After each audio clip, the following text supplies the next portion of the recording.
Again. Okay. Hello students, good evening. Today we are going to discuss 2025 prelims question paper. Through this question paper, how and what to learn from the previous year question paper, and also how to solve the question paper through common sense, and what are all the repeated things which was given from the UPSC prelims point of view, and also these previous year question papers are the questions will provide you how to read and what to specifically point out in the topics given. So this is the first session which we are going to conduct for the 2025 prelims question paper from the Sarat Chandra IAS Academy. So let us discuss the 2025 paper in the 2 or 3 sessions. So today we are going to see the first 50 questions and we'll analyze how to read and what to read, and at the same time, like in which are all the questions which we can use common sense to solve the question paper. So if you are saying the first question, let us go for the first question. Like before going for the first question, like if I want to divide the question paper or the prelims question from the 3 point of view, like there might be the questions which can be asked directly from the static part. These might be the simple questions and also difficult questions. So these are the questions which we have to solve at any cost. So these are the questions which we should not miss at most of the times. So second, if you are classifying the questions, the second classification is from the which we can solve through common sense. If we are applying our common sense, if we are applying our static knowledge, through that one we can solve the questions. And third one is from the current affairs part.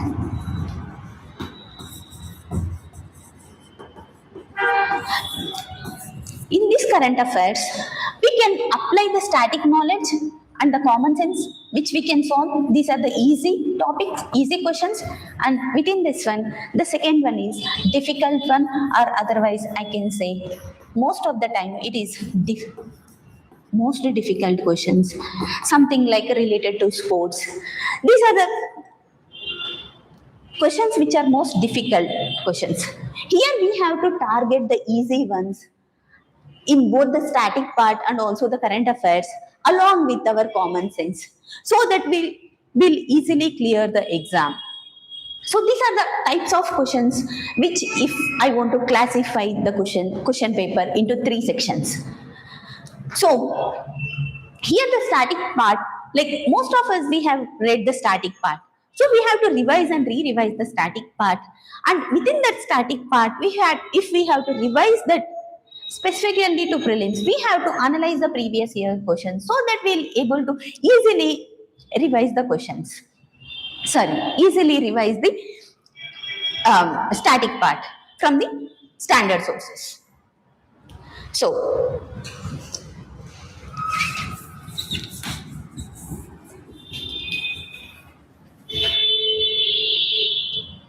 let us see first question. With reference to investment, which of the following, given the following: bonds, hedge funds, stocks and venture capital. These are the 4 things which we have given. And how many of the above are treated as the alternative investment fund? As I said earlier, if you are looking at the previous year questions, if we are analyzing the previous year questions, we have to look at the 2 aspects. One is how to read and what to read, and second one is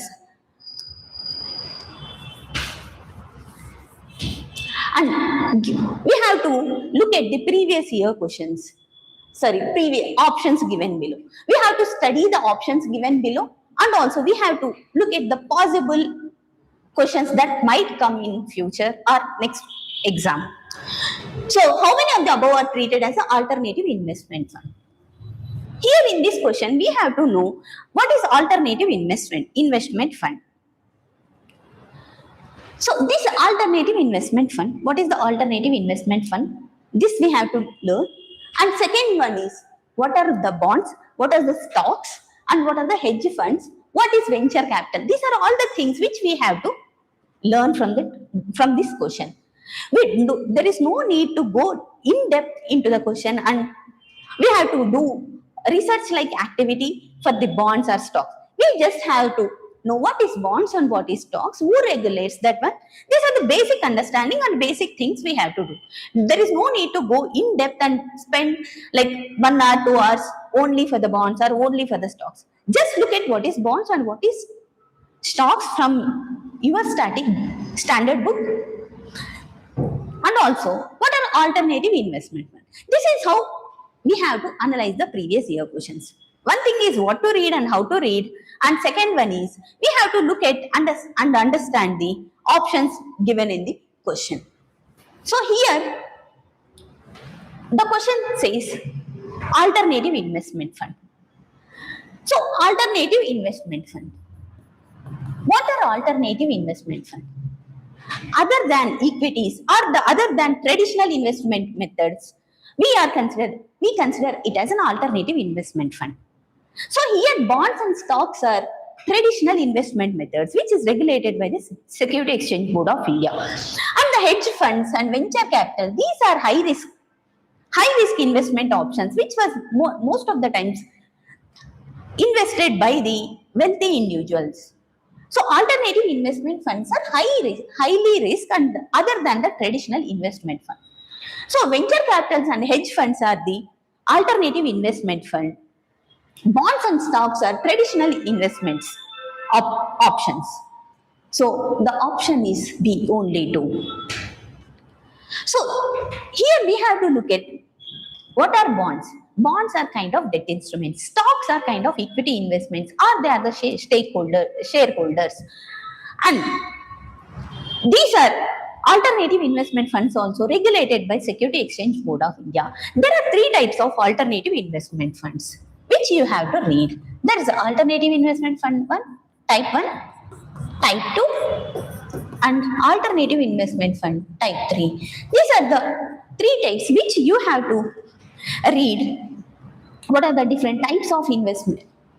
Alternative. Here, alternative investment fund 1, type 1 is most of the time it is like investment in startups or in the investment in the initial stages.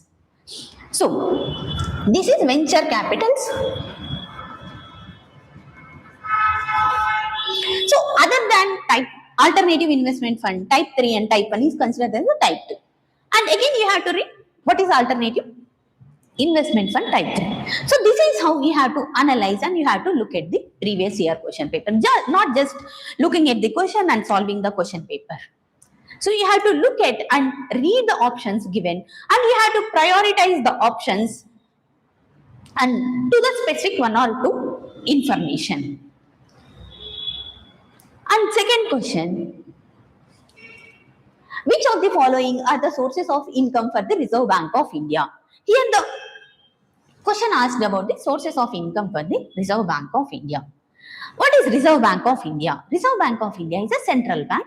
It's a banking regulator. And here they asked about the sources of income for the Reserve Bank of India. So this question can be solved with the static information which we have. If we have strong static knowledge, or if we have basic knowledge about the Reserve Bank of India, we can solve the question. Here the options given are buying and selling of government bonds. Yes, this is the activity conducted by the Reserve Bank of India. Buying and selling of foreign currency. As a central bank, it possesses the foreign reserves, buying and selling of foreign currency. And third one is pension fund management.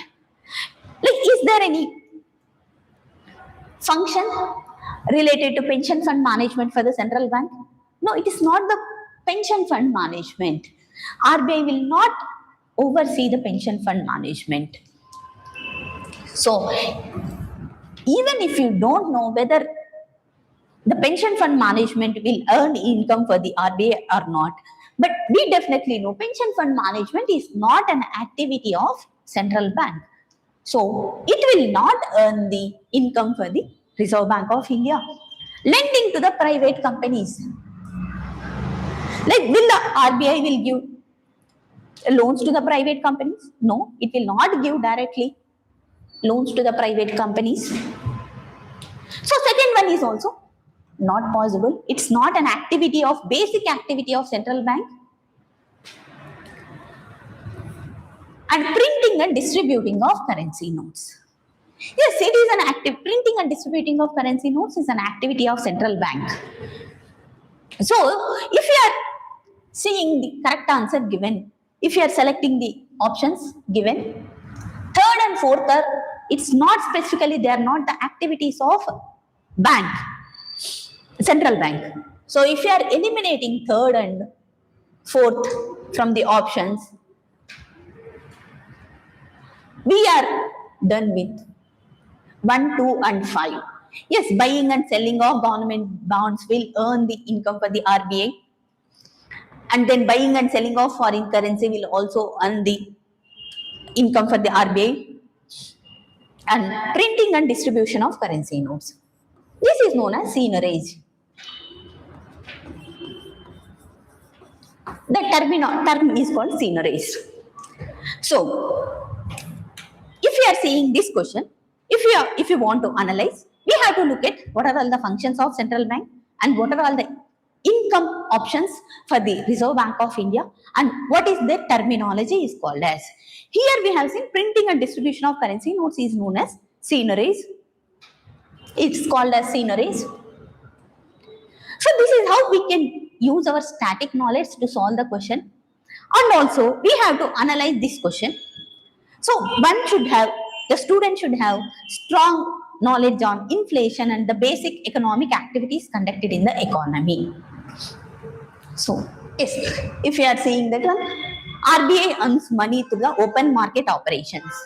What are all the operations what are all the activities conducted by the RBI? We have to learn this one. And RBI earns money from the printing of currency. RBI or the central bank earns money through the seigniorage. So, yes, management of pension fund is done by the PFRDA or EPFO. Next year, there might be the question regarding the PFRDA, Pension Fund Regulatory Agency. We have to look at what is PFRDA functions, whether it forms through an act or not. And next, the EPFO is also Employee Provident Fund Organization. These are the two organizations we have to look at and what is their function, whether it is a statutory body or not. This is how we have to look at the previous year questions. So there might be a chance that next year or in the next year paper, they might ask about PFRDA, EPFO. You have to learn about these two bodies. Coming to questions, next question. With reference to Government of India, consider the following information. They have given, these days they have increasingly asked 2 or 3 columns question. 2 column question is like it has been asked from previously long back, and 3 column questions they have increasingly asking the 3 column based questions. So the question given is what is the organization and organization function and its department. So Directorate of Enforcement, ED, which we generally call it as ED, and some of the functions of ED. Functions of ED is Fugitive Economic Offenders Act.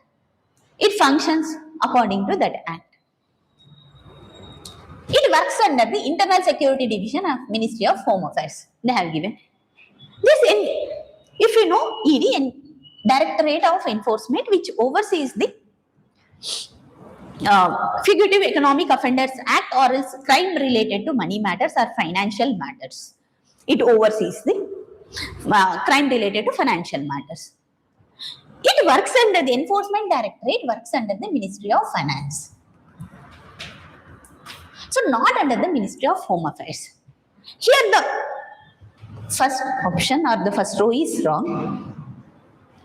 And then Directorate of Revenue Intelligence. This Directorate of Revenue Intelligence enforces the provisions of Customs Act. It's Directorate of Revenue Intelligence which oversees or which functions under the Customs Act 1962. And then if we Directorate of DRI, Directorate of Revenue Intelligence, it works under the Department of Revenue and Ministry of Finance. Yes, it is correct. It oversees the Customs Act or indirect taxes. It's related to indirect taxes. So option 2 is correct. So next one, Directorate of General Systems and Data Management. It oversees the data management. It helps the income tax officers. Here even carrying out of big data analytics to assist tax officers for better policy and nabbing the tax evaders. Directorate of General Systems of Data Management will not look into the big data analytics of the income tax. It will look at the management and information systems related to income, indirect taxes. Yes, the organization works under the Department of Revenue and Ministry of Finance. This one is correct. But this big data analytics is wrong. It will not oversee the big data analytics.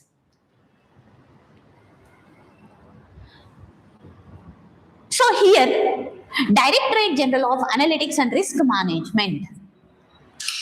This Directorate General of Analytics and Risk Management, which oversees the big data analytics and helps the tax officers for better policy formulation.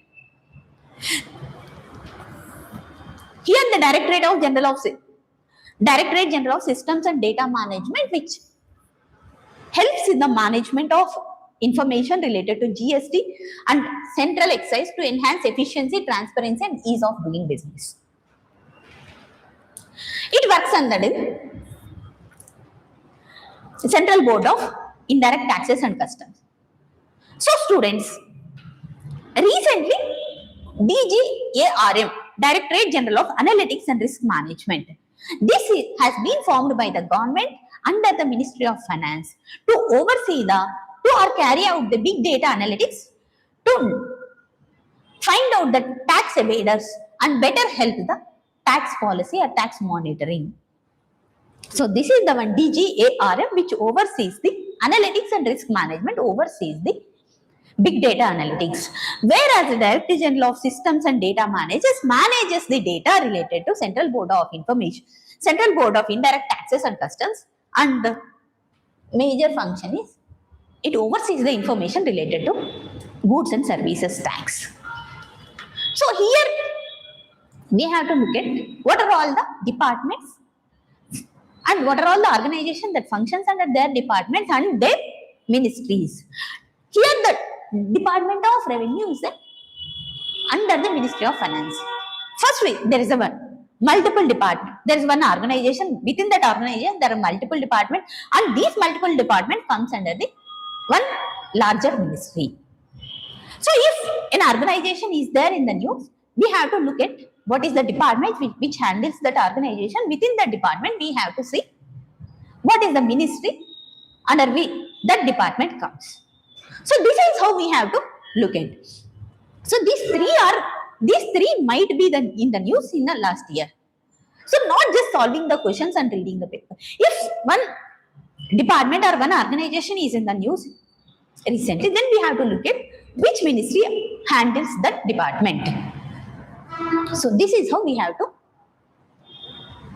analyze the previous year questions, and this is how PYQs will direct you or guide you to read the newspaper or to read the static books, and also specifically related to the current affairs. If you are reading the previous year questions papers, we can limit our preparation, or we can limit our sources so that we can revise easily, and we can reduce our time for the revision purpose also.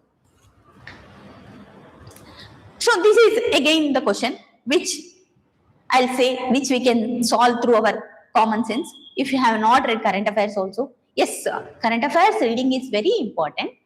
If you have static knowledge, with that knowledge also we can solve the questions. So fourth question, consider the following statements. The Reserve Bank of India mandates all listed companies in India to submit a business responsibility and sustainability report, BRSR report. What it says, there's an RBI which mandated the companies to submit business responsibility and sustainability report. So if you read current affairs, already the BRSR is prominently in the news in the last year. Coming to second statement, in India, a company submitting BRSR makes disclosures in the report that are largely non-financial in nature.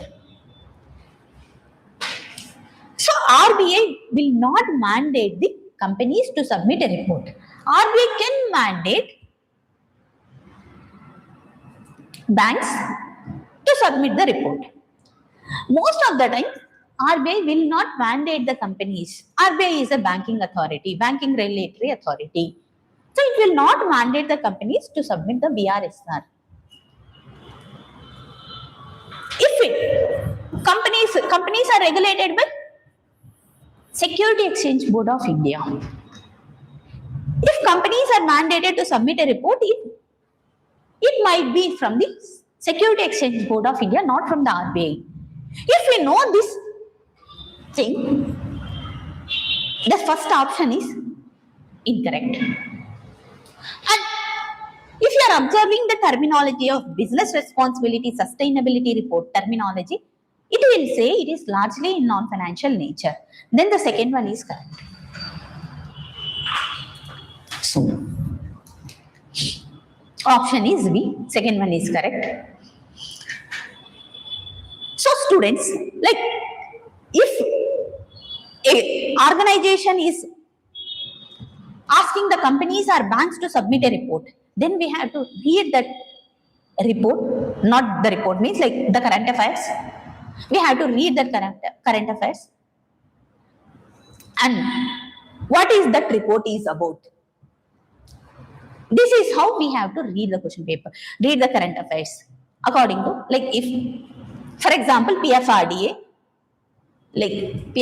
mandates something, or SEBI mandates something, RBI mandates something like RBI releases the Financial Inclusion Index. So these kind of indices and these kind of reports released by the organization or mandated by the organization, then we have to look at those things and they might come in the question paper. So yes, this question can be solved through our common sense, and also if you have read already current affairs, then also we can solve this question. Coming to BRSR, read about the BRSR. So here, business responsibility sustainability report. 1 minute. It is largely non-financial in nature. It is majorly mandated by the companies to regulate ESG norms. Environment, sustainability,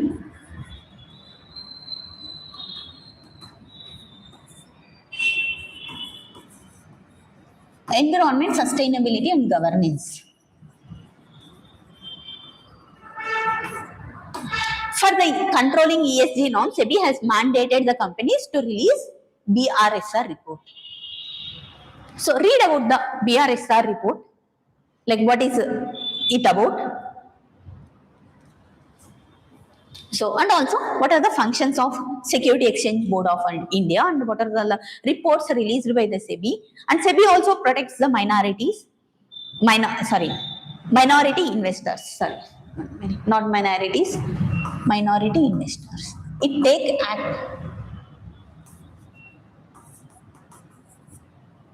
decisions regarding protecting the minority investors.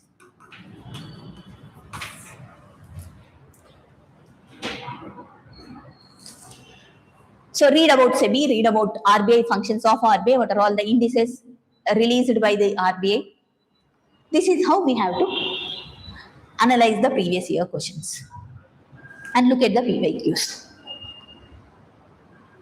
Coming to next question. Fifth question, consider the following statements.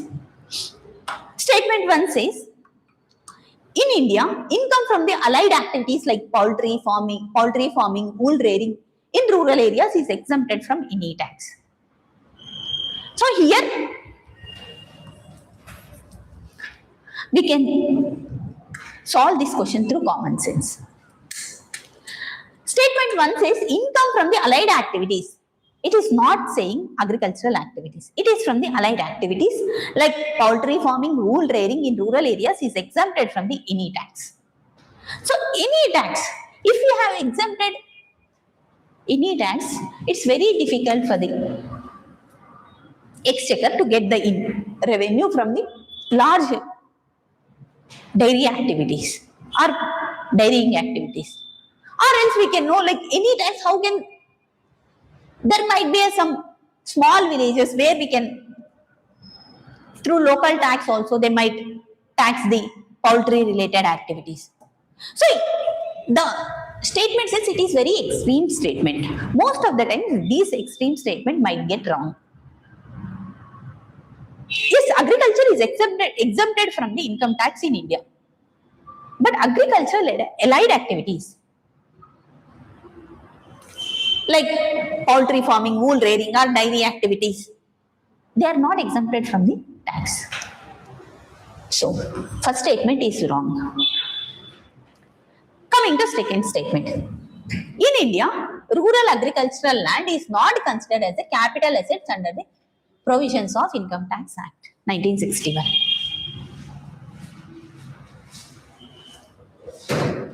So yes, Income Tax Act 1961 says rural agricultural land is not considered as a capital asset.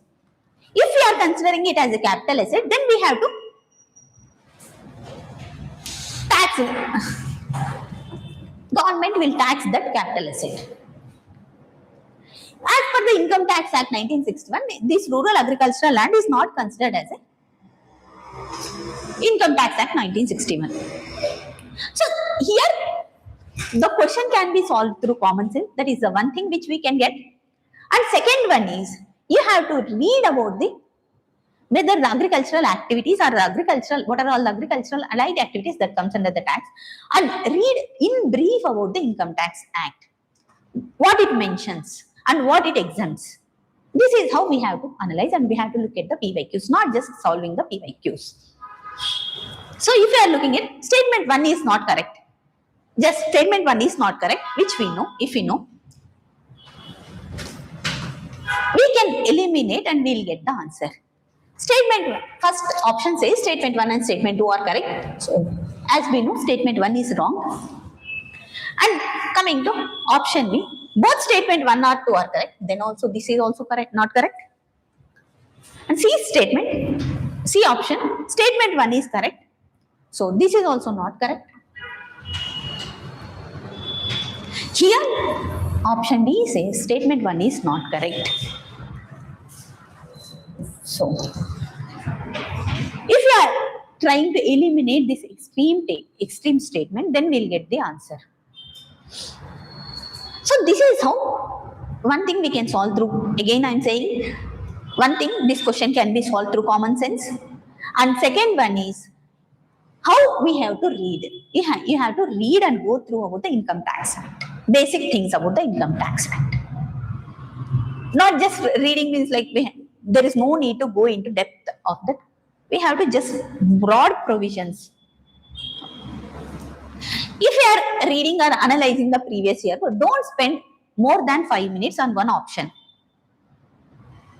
Just within the 5 minutes, you have to get that what can be asked in the paper, what I have to remember, and then move on to the next option or the next question. So, yes, I'll provide this PPT also so that you can read and look at again how we can solve and what are all the things which we can read from this thing. So, yes, the term capital asset excludes.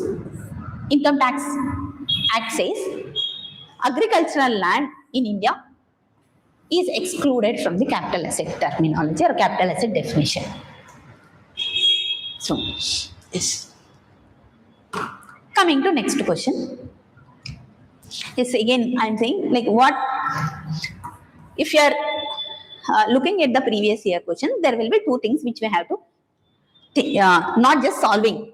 In general, most of the students will just go on solving the questions. It is not about solving. If you are analysis of the PYQs, analysis of the PYQs means one thing, we have to look at how to read. If you are reading or if you are studying, what to study and what not to study and how to study. These are the things which we will get from the PYQs. And second thing is, they'll provide you or guide you. From that options, there might be the chance that they'll directly come into the, or related from the options, they'll come in the next question paper, next year question paper. So they'll guide you like to your limited sources. And also how to read you. If you know how to read you and what to read for specific, for the prelims point of view or the mains point of view, you can able to revise easily. These are the two things if you are analyzing the PYQs. And third thing is solving the questions through common sense.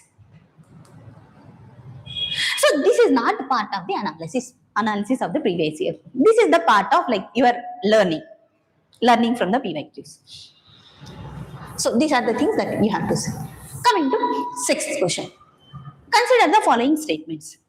Here the question is about the Mineral Security Partnership. India has joined the Mineral Security Partnership as a member. This question can also be solved through common sense. And the Mineral Security Partnership is also there in the current affairs recently. So, India has secured the Mineral Security Partnership as a member. If you have read current affairs, this you might know. Or if you don't know, hold on this statement. Second statement says, India is a resource-rich country in all the 30 critical minerals that it has identified. It says, Indian government has identified 30 critical minerals. And India has all 30 critical mineral resources. So how can India has all 30 critical minerals? There is no country in the world like which have all the critical minerals present within their geography.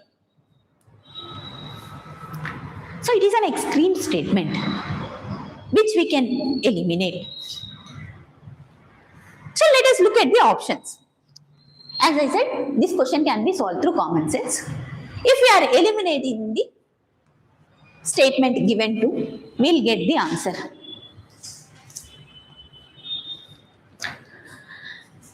So statement 3 says, Parliament in 2023 has amended Mines Minerals Development MMDRA Act, which empowers the central government to exclusively auction mining lease and compose it for certain critical minerals. So here from this question, we can able to solve through common sense if there is an extreme statement which we can eliminate. And second one is, we have to know what is critical mineral. What are the 30 critical minerals which government has identified? Just have a look at these 30 critical minerals. If they have given 4 or 5 minerals out of this one, which is the critical mineral, we can able to identify. So look at this. There is no need to buy heart. Just look at those 30 critical minerals. What is the critical mineral? The criteria for the deciding critical mineral. So critical mineral means which is very important for the economic and security point of view for a nation. So Indian government has also identified 30 critical minerals. Yes, coming to India joined as a 14th country for the Mineral Security Partnership, and other countries like USA, Australia, Canada, and some of the European Union countries are there. So ministry has identified 30 critical minerals. Just have a look at 30 critical minerals. This is how we have to analyze the previous year question. After solving, if I want to say, that's a one thing how we can solve. Just solve the question paper every Sunday. You put one, like 2025 this Sunday, next Sunday like 2024. Solve the question paper, and then after solving, like what are all the options given there, and then just look at search for that option, specific option in the phone, and just write it there. And like there is no need to maintain again one notes. If you are maintaining the notes, you are not able to revise in the last 15 days. Like write it in the question paper itself about those options in 1 or 2 sentences. You'll able to revise it in the last 15 days. Yes, Japan is also there. Coming to next question. Consider the following statement. There has given 3 statements. One is about bond holders and stockholders.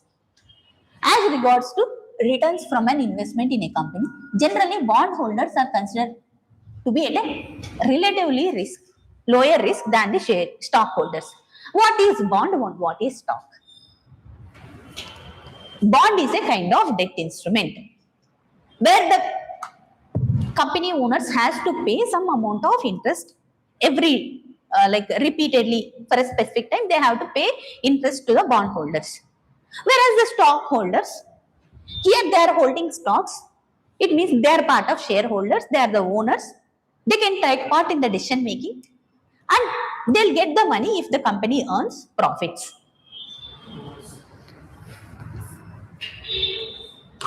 So bond holders mean they'll, if company earns money or if company earns profits or not, bondholders will definitely get the money. They are assured money with that specific interest. Whereas the stockholders, if they will get money, profits, company gets profit, then only they will get the money. So statement 1 is correct. Statement 2 says bondholders are lenders to a company, whereas stockholders are its owners. Yes, this statement is also correct. Bond means it is a debt instrument which the company owners has given some kind of paper. I will pay this much amount of interest to you. This kind of thing. So statement 3 says for repayment purpose, bond holders are prioritized over stockholders by a company. Like when the company is going for the liquidation or company is in the loss, bondholders will definitely, like they will demand the company to pay for the repayment. Whereas stockholders, they have to face the losses if it is running in the losses, or if they are liquidating the company. Stockholders will face the brunt. And at the same time, if company is earning more profits also, stockholders will benefit. Bondholders will have some specific amount or specific interest which they have assured for. So, yes. So statement 3 is also correct. Which one of the following is correct with respect to the above statement? This is the basic question, basic economy question, which we have to revise from the standard source. So both statement 2 and 3 are correct, and yes.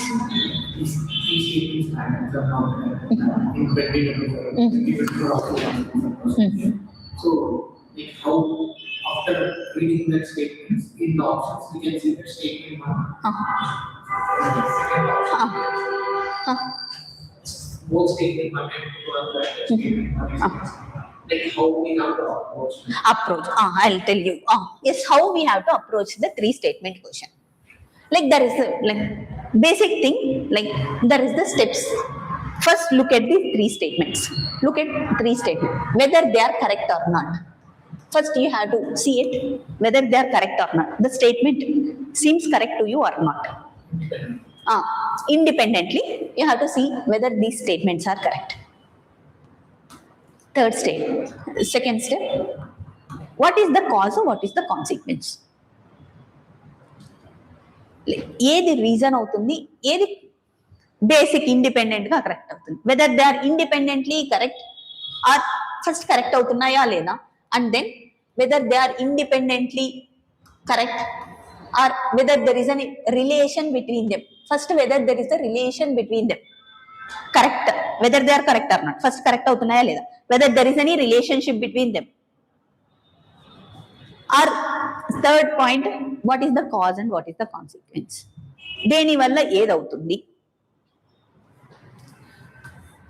So these are the basic three steps which we can follow and solve. And if you are following these steps, you will not be confused. What is the consequence and what is the cause?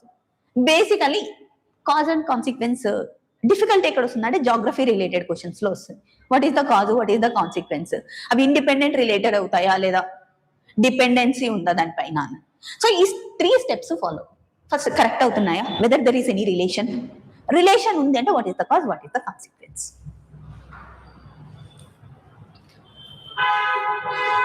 So the question is, both statement 2 and 3 are correct and both of them explain the statement. Bondholders are at less risk compared to stockholders. Yes. They have fixed interest payment and all those things. Coming to this is also which we can solve through our common sense and also through, like if you have read current affairs, then also we can solve. Eighth question. Consider the following statements.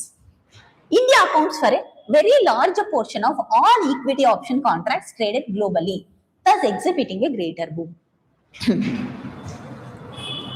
This you have to read in the current affairs.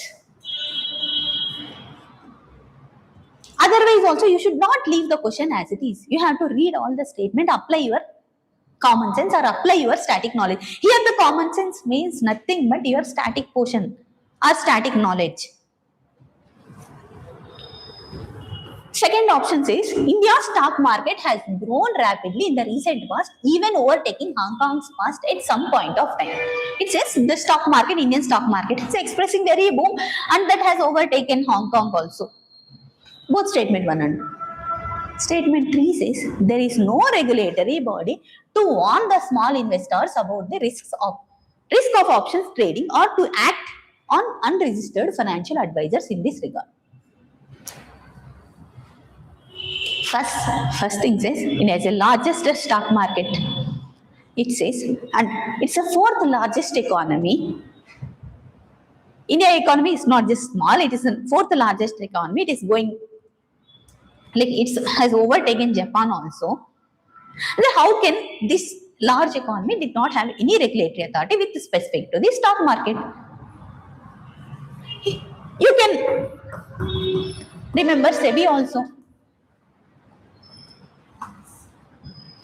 It regulates the bonds, so stocks, so futures, so options, and so third statement is wrong. It's an extreme statement. Or you have to think on that statement and stand on that statement and think. So if you are eliminating the third option, you will get the answer. Simply seeing that very large, very good extreme statement, we should not outrightly strike out in the first instance. All the three options. Very large is not an extreme statement. Or first or second, if you are going, is all equity option contracts means the number. Again, I am saying it is the not extreme or broad. Extreme or broad in the sense what you have studied in the static portion, what you have studied in the your standard resources. Common sense are the techniques which in the market they'll say. What is means? Again, I am saying, like, think on that statement. You have to stand on that statement. You have to stop there and then think, apply your knowledge. Then only that can be whether it is correct or not. It's not about blindly thinking and blindly applying all the elimination tricks which is provided. So this 3. So first one is correct. 1 and 2 is correct. And again saying like you should have from the past 1 year you have done something. It means like you have read some newspaper, you have read statics resources. You might have that idea of like what kind of Indian economy, like, what is the functioning, ఎలా function చేస్తుంది, what kind of Indian polity, Indian political system ఎలా ఉంది, Indian economic system ఎలా ఉంది. So ఆ observation, ఆ calculations ఉంటే we can able to apply our knowledge. అది ఎలా వస్తుంది? స్ట్రాంగ్ స్టాటిక్ నాలెడ్జ్ ఉండాలి. ఆ స్టాటిక్ నాలెడ్జ్ని అప్లై చేయగలగాలి.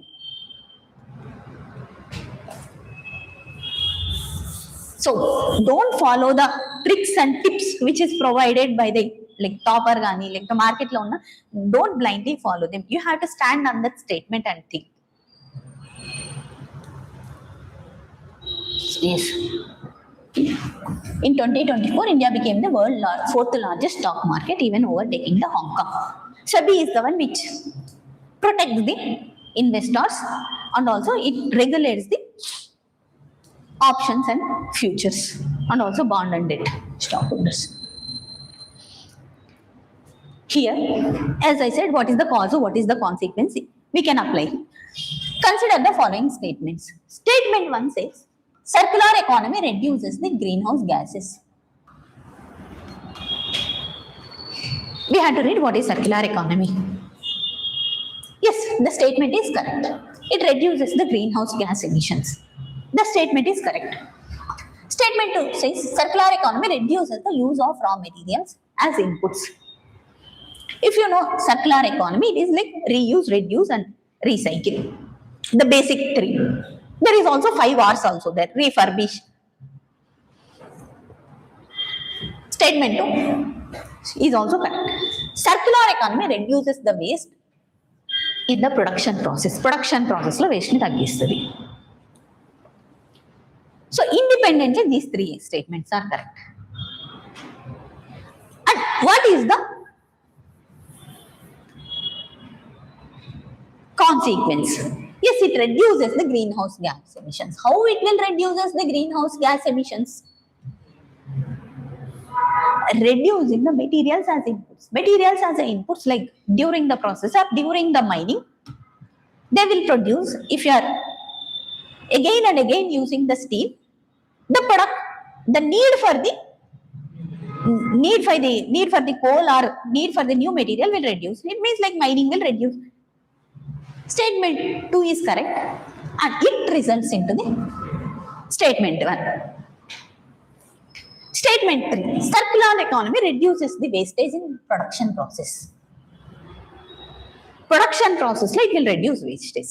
It means whatever the wastages during ఒక ప్రోడక్ట్ ని ప్రొడ్యూస్ చేసే డ్యూరింగ్ దట్ టైం ఏదైనా వేస్ట్ అవుతుందంటే they will be reused in other processes.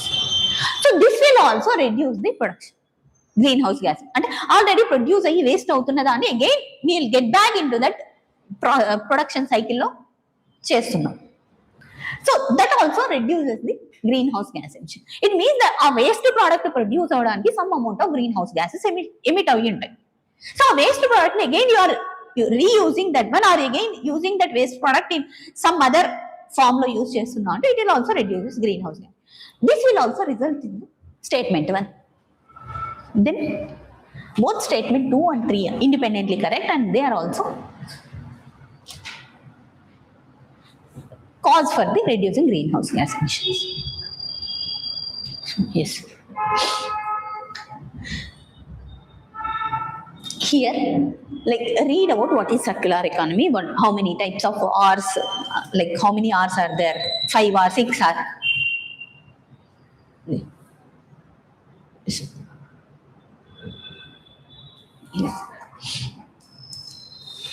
Coming to next question, 10th question. Capital receipts creates a liability or cause a reduction in assets of the government. This is again question directly from the static part. Here you have to read what is capital receipts, what is capital revenue and what is revenue receipts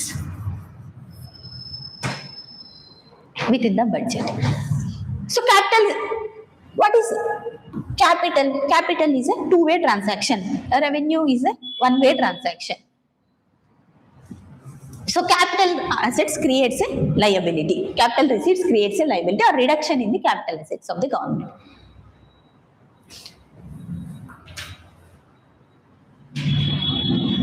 So if capital assets creates a liability and reduces the assets. If government is selling some amount of or one industry, like there is a one industry which government owns, it is selling it. It means it is reducing its assets. Selling PSUs or disinvestment of PSUs and it is reducing its assets. Or if it is getting some loans from the World Bank, or it is getting loans from the other Asian Development Bank, it creates some liability. So there is a two-way transaction. Once ఒకటి ఇప్పుడు వస్తుంది అంటే it has to repaid, or it will not get some amount in the future. Two way transactions ఎందుకు అంటున్నాము అంటే PSUs ని disinvest చేస్తున్నాం. Disinvestment వల్ల ఏమొస్తుంది? It will not earn profits in future. Next year ki it will not generate profits. Amount అనేది రావట్లే. And reducing its assets. And loan తీసుకుంటుంది. And it is getting some money. Next one, it has to repay back some interest. There is a two-way transaction that is going on with the capital receipts, capital and debt. Borrowings and disinvestments are part of capital receipts. Yes, this is also correct. Next one, interest received on loans creates a liability of the government. No, the statement itself is wrong, right? It will not create liability and growth. It is a part of its revenue, non-tax revenue. Revenue is two types, tax revenue and non-tax revenue. Interest received on loans is a non-tax revenue, which government is getting. So the statement itself is wrong. So which of the above statements are given correct? So third one is wrong. These kind of the questions which are very easy, we should not miss these kind of the questions. So look at what is the tax revenue, what is non-tax revenue, and what is capital receipts. Yes, it's a part of non-tax revenue. Interest receipts on account of loans, dividends, profits, and the government fees by providing its services like educational fee or health related fee. These are the things like government will get through non-tax revenue receipts.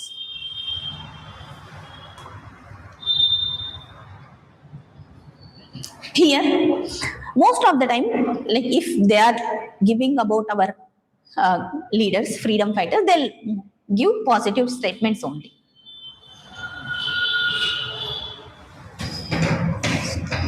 So that is the one thing which we can learn. And second thing is, if they have given one personality or one person, read about that person.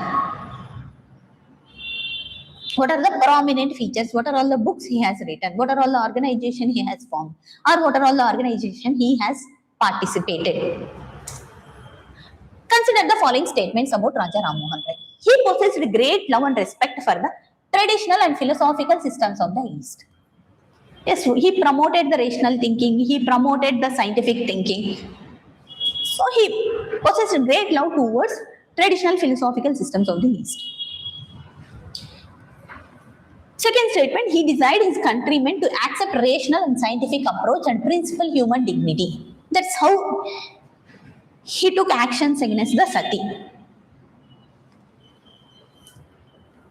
So both the statements are correct. Read about what are the organization formed by the Raja Ram Mohan Rai and around which period he is there. Somewhere around 1821, 1830 our period. If they have given somewhere around 1902, 1905, it's wrong. If they have given somewhere around 1757, it's wrong.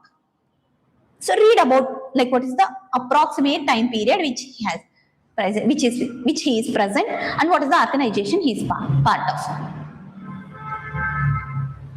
So, as we know, like Atmiya Sabha, Brahmo Samaj are the organization he has system. And also Calcutta Unitarian Organization is one thing. And what are the books he has written? Percepts of Jesus is the one book. And one Tawaful Mowahuddin.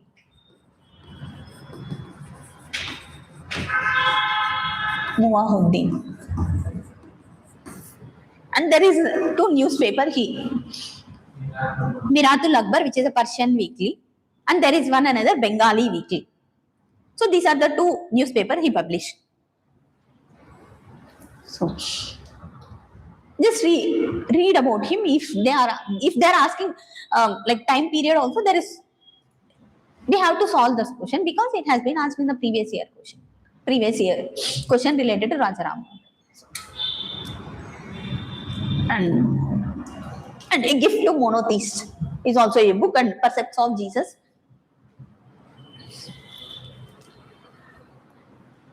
Next, coming to modern 12th question, it is about non-cooperation program, modern history.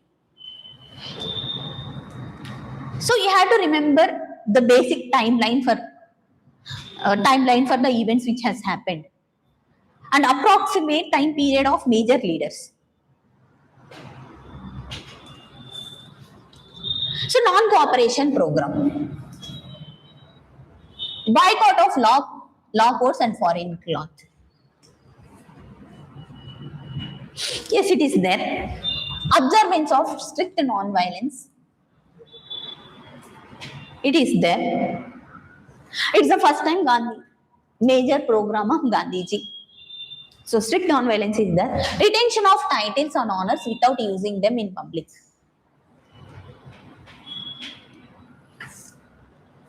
Fourth statement, establishment of panchayat for settling disputes. This is also correct. So, 1 minute. I think this one is wrong. A retention of titles and honors without using them is wrong. There are some leaders which has given the title back to the Britishers. So, this one is wrong. So, only 3 is correct. Here, if you are looking at the non-cooperation, what is the like basic thing? Like why non-cooperation movement arose? Because of Rowlatt Act or Khilafat during World War I. And what is that massacre?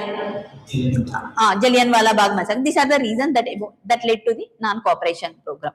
And what is the reasons that led to the decline of non-cooperation? Chauri Chaura incident, and also Turkey has accepted as a secular country. So this is the timeline you just has to read. And this is the one program where the first time woman has participated in the mass. Like just have a timeline. There is no need to go into the nitty-gritties and read everything. Just have a timeline. What is the reason? What is the consequence? What happened during that moment? Something like in Assam, James Sen Gupta has participated in the non-cooperation movement. Who are participated in Kerala? In Kerala, like during non-cooperation movement, Kerala Mapila revolt has been organized during non-cooperation movement. Like for the same thing, like Quit India movement. Like what are all the reasons for Quit India movement to be happened? What are the activities that has happened during Quit India movement? What led to the like proclamation of independent India or the decline of movement nature? For every event, you just have to remember 3-4 major things.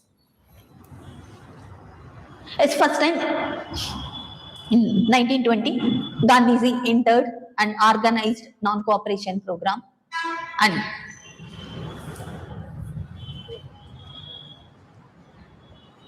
from the previously, before non-cooperation, constitutional means to attain Swaraj. During the non-cooperation movement or the Nagpur session, the Congress, Indian National Congress, shifted to Swaraj by all peaceful means, including non-constitutional means. Now, first time a terminology, all peaceful means to attain the Swaraj. And special session of Calcutta has led to the approval of non-cooperation program, and the Nagpur session which was organized led to the again approved, and annual subscription has been reduced.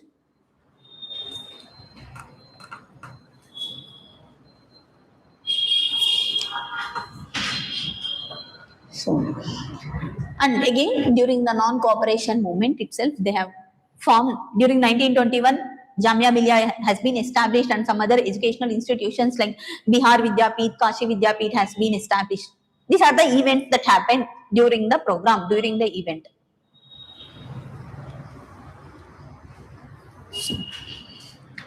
Yes.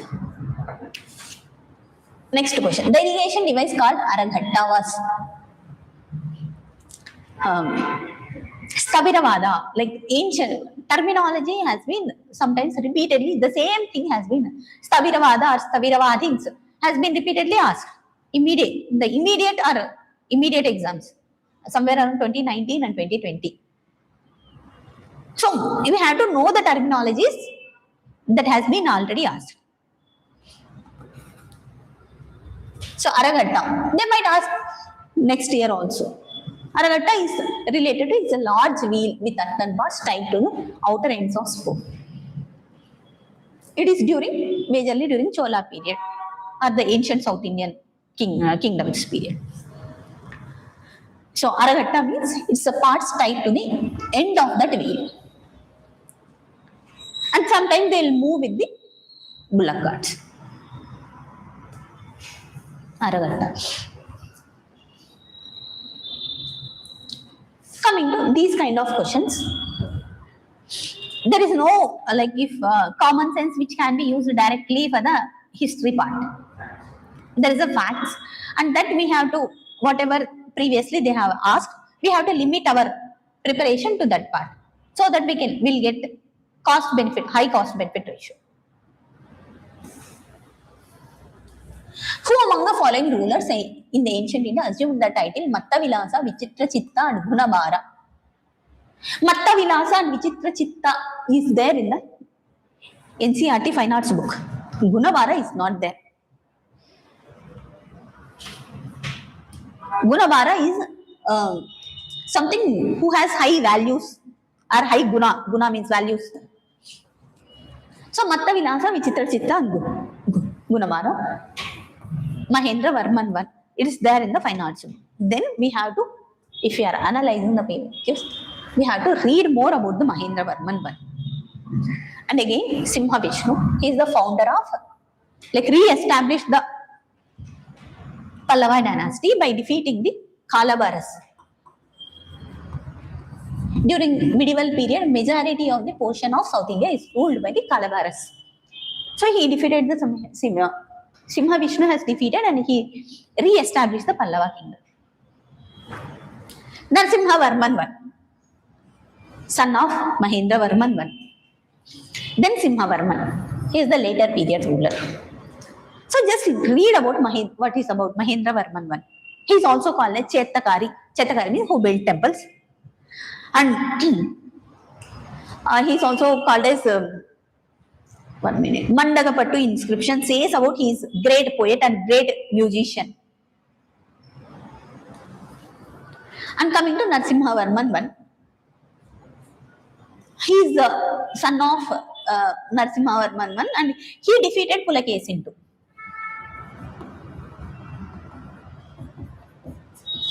And he was defeated by Pulakesin II.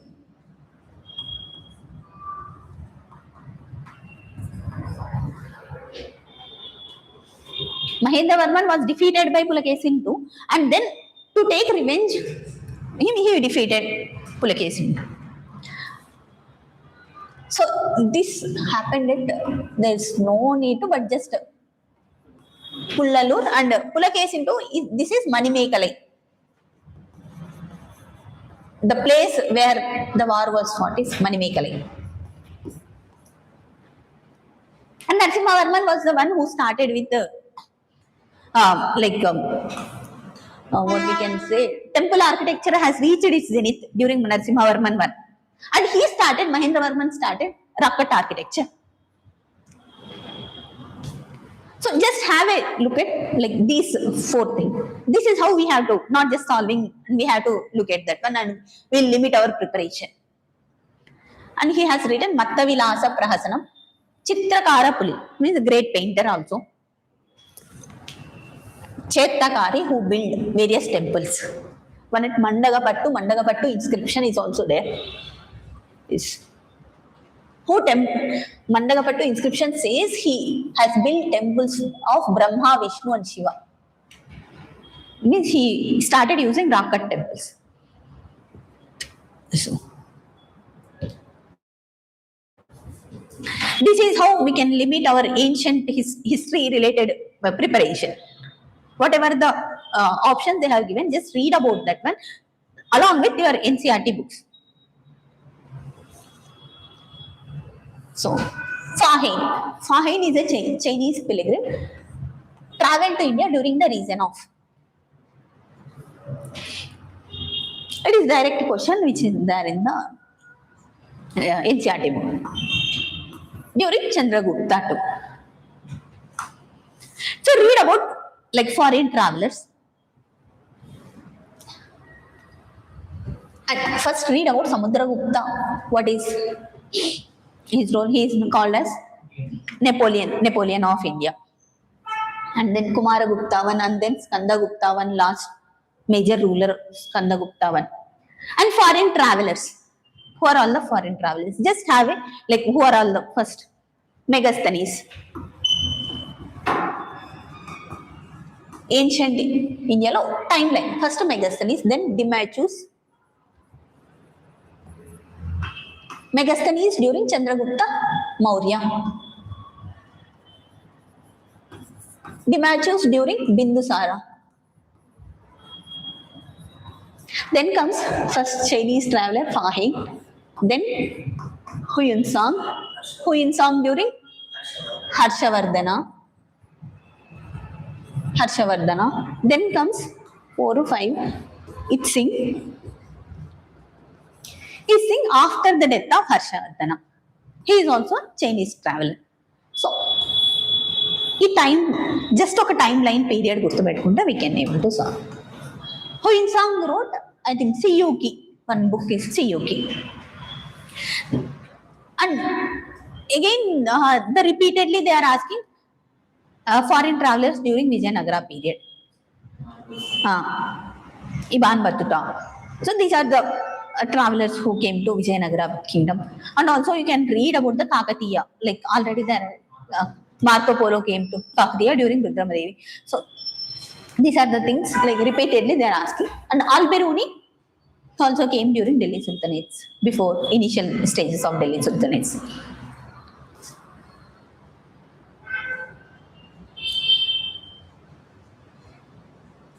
Yes. And yes, Chandragupta too. What? Read brief about Chandragupta too. Chandragupta too, Mehrauli pillar inscription. Samudragupta, Harisena, Allahabad pillar inscription. Or Allahabad Prashasti. So read about. Next 16th question. Who among the following led a successful military campaign against the kingdom of Srivijaya? Powerful maritime state ruled the Malay Peninsula, Sumatra, Java, and neighboring islands. Sometimes we can use our knowledge here. Like Malay Peninsula, which is South India and eastern part of the part. Who hold that eastern part of the South India? There might be the Kakatiya or Chola. Rashtrakutas are western part of India. And Hoysalas are also western part. This is not exactly or specifically we can apply. So, like that might be the possibility. So again, Prataparudra and Rajendra Chola. Rajendra Chola, he went to the Malay Peninsula for expeditions. Both his father and he also went expeditions or kept wars with the Sri Lanka, Maldives also. So Rajendra Chola one. And during the Chola period, Bay of Bengal is considered as a Chola lake. So it means like they have large amount of maritime organizations and the navy also, strong navy also. That's why Bay of Bengal is considered as the Chola League at that time. So read about Amoga Varsha. In brief, what is the prominent feature? Again, like I'm saying, what is the prominent features? 2 or 3 features will be there. Just read about that one. Not going into detail. So just 2 or 3 prominent features of Amoga Varsha. Same for the Prataparudra during Kakatiya kingdom. Same for the Vishnuvardhana. Next year there might be question that like which dynasty Vishnuvardhana belongs to. The option might be Hoysala. Or which dynasty Prataparudra belongs to? Kakatiya. These are the basic things. And again, like Vishnuvardhana is a major Hoysala king. And Amoga Varsha, he's a Kannada and Sanskrit poet who has written Kaviraja Marga and Prashnottara Ratna Malika. These are the 2 major literary works. And also, he popularized Jainism during Rashtrakuta times. Then Prataparudra during Kakatiya time is the last major ruler, Prataparudra too. So he is the last major ruler of Kakatiya, and various Alauddin Khilji has sent various expeditions, and finally during Tughlaq time Kakatiya kingdom merged into the Delhi Sultanate. So these are very prominent features ఏవైతే ఉన్నాయో వాటిని just చూసుకోండి. 2 or 3 sentences లో limit చేసుకోవాలి. దాన్ని deep గా depth గా వెళ్ళొద్దు.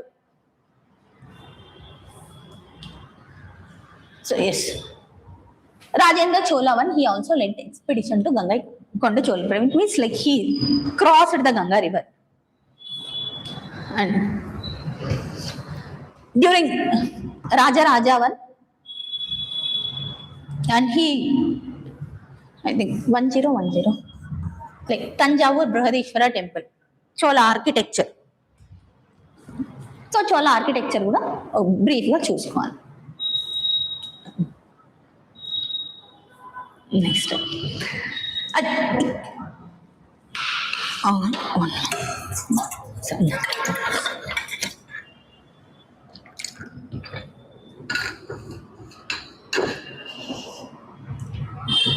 historyలో we have to అంటే ఎంతవరకు లిమిట్ చేసుకోగలుగుతాము అందులోనే we can get more marks.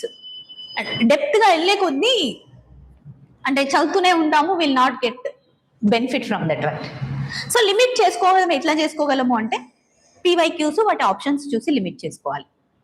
And also NCERTs లో బేసిక్స్ ఏవైతే ఉన్నాయో వాటిని రిపీటెడ్ గా చదువుతుంటే ఆటోమేటిక్ గా గుర్తుంటాయి.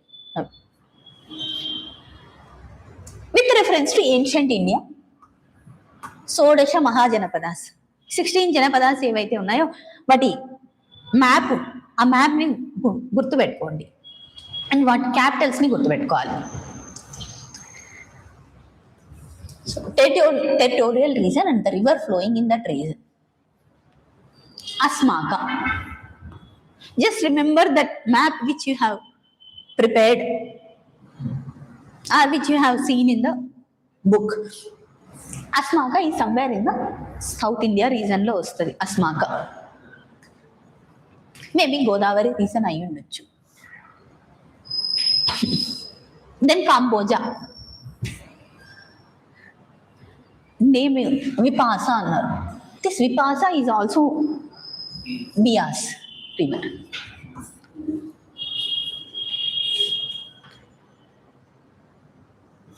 Sorry, 1 minute. Asmaka is somewhere in middle part of the India, not in South India. Avanti is somewhere in western part. Somewhere western part lo untadi Avanti. So it is Mahanadi is eastern part. So idi tappaye chance untadi. Then Kosala is a part of Ayodhya loni sarai untadi. So then this is correct. So if you are observing one is Cambodia, western part. If they are asking North to south or east to west also we have to remember. Cambodia is the westernmost kingdom. దాని తర్వాత గంధార వస్తుంది. దాని తర్వాత కురు, మత్స్య, Surasena, అస్మాక, అవంతీస్.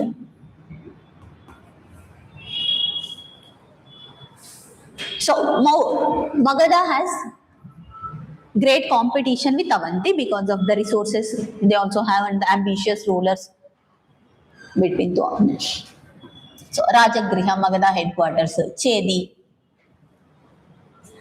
Just have that Kuru, Panchala, Surasena, Vatsa, Kausambi, Kosala, Ayodhya, Sravasti, Malla, Kushinara, Kasi, Varanasi. This will remember. Anga, Champa.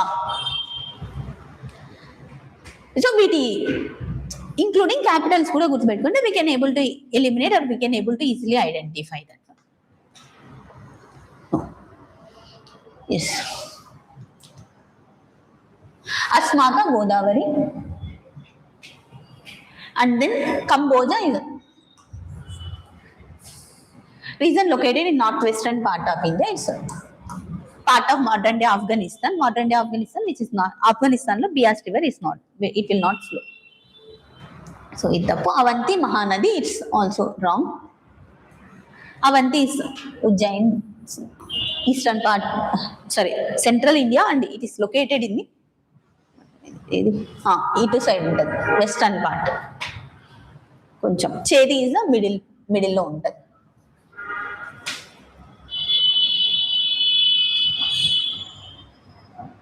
So Kosala, Sarayu. Capitals are Ayodhya and Sravasti.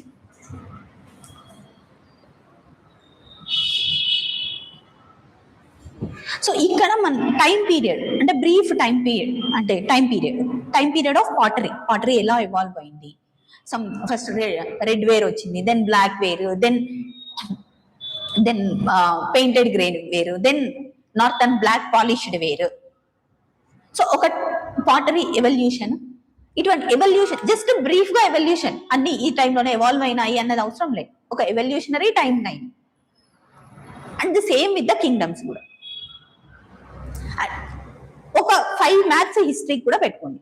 Like మనం ఎలాగో environment maths prepare చేసుకుంటాం, rivers, wild life sanctuaries ఇవన్నీ, and అలాగే history కూడా ఒక 5 maths prepare చేసుకోండి. Indus valley sites ఏవి and Mahajanapadas ఏ ఏరియాలో ఉన్నాయి, and also what are all the Gupta time period లో సైట్స్ ఏవి ఆర్ మౌర్యన్ టైం పీరియడ్ లో సైట్స్ ఏవి, సేమ్ కాయినేజ్ ఎలా ఎవాల్వ్ అయింది. So brief period. Coming to next question. The first Gandhara Mahavidyalaya, a music training school, was set up in 1901 by Vishnu Digambar Paluskar. Read about him. Vishnu Digambar Paluskar. Who is he? He is a Hindustani musician who revived or contributed to Hindustani music. Hindustani music గురించి anyway will ఒకసారి revise చేస్తాం Hindustani music గురించి. So Vishnu Digambar పలుస్కార్ గురించి ఒకసారి like what is his contributions అన్నట్టు చదువుకోవాలి. So initially it was established in Lahore 1901. Yes? It's purely factual.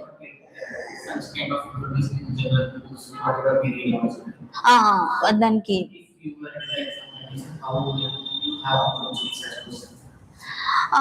ఇటువంటి questions ని I leave this kind of questions. ఇది ఇప్పుడు ఇవి చెప్పిన వీటికి లైక్ ఐ డూ హిస్టరీలో I go more with the probability. ఏం చెప్పి ఒక టైం లైన్ గుర్తుపెట్టుకుంటే ఆ టైం లైన్ ని చూసి అప్లై చేస్తాం. అగైన్ ఇంతకు ముందు క్వశ్చన్ ఇది ఈ క్వశ్చన్ చెప్పిన, ఏది ఈస్టర్న్ ఏది western, what is the kind of terminology, south Indian terminology ఉందా, నార్త్ ఇండియన్ టర్మినాలజీ ఉందా, సో ఇలా అప్లై చేయొచ్చు. బట్ ఇటువంటి ప్యూర్లీ ఫ్యాక్చువల్ వాటికి ఏం చేయలేదు. తెలిసింది అంటే తెలిసింది లీవ్ చేయడమే బెటర్ నా ఒపీనియన్. ఇక్కడ విష్ణు దిగంబర్ పలుస్కార్, సమ్ టైమ్స్ అంటే పలుస్కార్ అన్న నేమ్ ఉంది కదా అని కూడా చూస్తాం. బట్ అంటే మోడర్న్ ఇండియాలో ఆర్ఎల్స్ అంటే మోడర్న్ హిస్టరీలో ఇట్ ఈస్ వెరీ డిఫికల్ట్. అంటే ఫ్రీడమ్ మూమెంట్ అప్పుడు కూడా డిఫికల్ట్. వాళ్ళు ఏ ఏరియాకి సంబంధించిన వాళ్ళు వాళ్ళ నేమ్ని బట్టి చూడాలి అంటే, సేమ్ విత్ ద హిస్టారికల్ టైంలో కూడా వాళ్ళ నేమ్ని బట్టి ఈ ఏరియాలోనే ఉన్నారు అంటే ఇట్స్ వెరీ డిఫికల్ట్. వాళ్ళు మూవ్ అయిండొచ్చు లేకపోతే. సో కాబట్టి ఇట్స్ ప్యూర్లీ ఫ్యాక్చువల్. సో ఇటువంటివి these are the questions which we have to leave. తెలిసిందంటే పెడతాము, లేదంటే వదిలేస్తాం. ఇటువంటి ఒక 5 క్వశ్చన్స్ ఉంటాయి. So yes, Vishnu Digambar Paluskar and he is also one Raghupati Raghava Rajaram, who sang Raghupati Raghava Rajaram, and also Vande Mataram composed by him, national song. Then they might ask, recently Vande Mataram is in news issue lo undi kabatti they might ask who composed the initial music for the Vande Mataram. So Gandhara Mahavidyalaya in New Delhi is also established during 1939. Initially 1901 లో లాహోర్ లో, later period లో ఢిల్లీలో కూడా establish చేసినారు after his death. And Raghupati Raghava Rajaram and Vande Mataram we have to remember about him. Next, so sometimes we have to see the అంటే options చూసి వదిలేయాలా వద్దా అన్నది కూడా డిసైడ్ చేసుకోవాలి. So Ashokan inscription suggests Pradeshika Rajuka Yukta were important officers at the. Like, what is the terminology అంటే administration related అనేది కొంచెం అర్థం చేసుకోవచ్చు. ప్రాదేశిక రాజుక అంటే administrative officials or ministry officials అన్నది. But if you are seeing at the options, village, district, provincial అంటారు. So difficult level of central administration అన్న. ఇటువంటివి చదవకపోతే వదిలేయడం బెటర్. ఇక్కడ guess where, yes they are the district level administrator. In detail who is ప్రాదేశిక, who is రాజుక, who is యుక్త. యుక్త who assist both two of them. Rajuka is an accountant who oversees, measures the land. Pradeshika is the administrator officer, head. So next time only one word tone question avchu. Pradeshika is there in which administration? Ashoka administration or Mauryan administration, or else Pradeshika officially is related to. And Rajuka is the one who handles the revenue and also who measures the land. Rajuka like the who measures the land with stick కానీ రోప్తో కానీ measure చేసాను. రాజుక అంట. So రెవెన్యూని handle చేస్తాడు, land measure చేస్తాడు. And ఇటువంటి officers if they are in, next time దేన్ని ఫోకస్ చేయాలి? గుప్తా అడ్మినిస్ట్రేషన్ లో ఇటువంటి టర్మినాలజీ వచ్చినప్పుడు మనం ఫోకస్ చేయాలి. లేదా చోళ అడ్మినిస్ట్రేషన్ లో ఇటువంటి టర్మినాలజీ వచ్చినప్పుడు మనం ఫోకస్ చేయాలి. ఫోకస్ చేసి చదవాలి. సో దాన్ని బై హార్ట్ చేయడం కంటే కూడా జస్ట్ ఒకసారి గ్లాన్స్ ఇచ్చి కాన్షియస్ గా చదివితే ఆ అవేర్నెస్ తో ఓకే ఇటువంటి క్వశ్చన్స్ వచ్చే ఛాన్స్ ఉంది, దాన్ని గుర్తు పెట్టుకుంటాను నేను అని మనం చదివితే ఆటోమేటిక్ గా మనకి రీకాల్ చేస్తాం examination hall. Again non cooperation movement. Same year 2 questions వచ్చినాయి.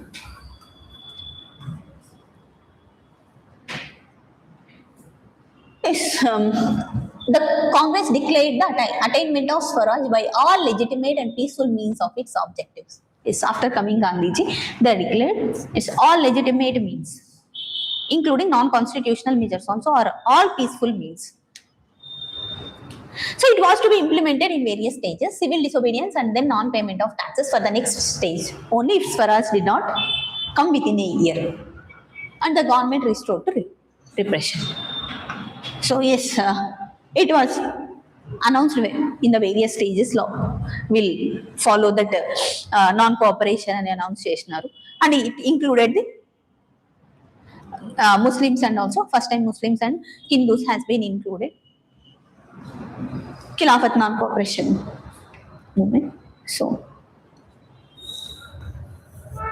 Nagpur session is headed by the Veera Raghavacharya. So they might first time Rowlatt Act. What is Rowlatt Act? what is the meaning of without trial they can arrest Indian freedom fighters. So another Rowlatt Act. So if they might ask what is Rowlatt Act directly, they'll give options. So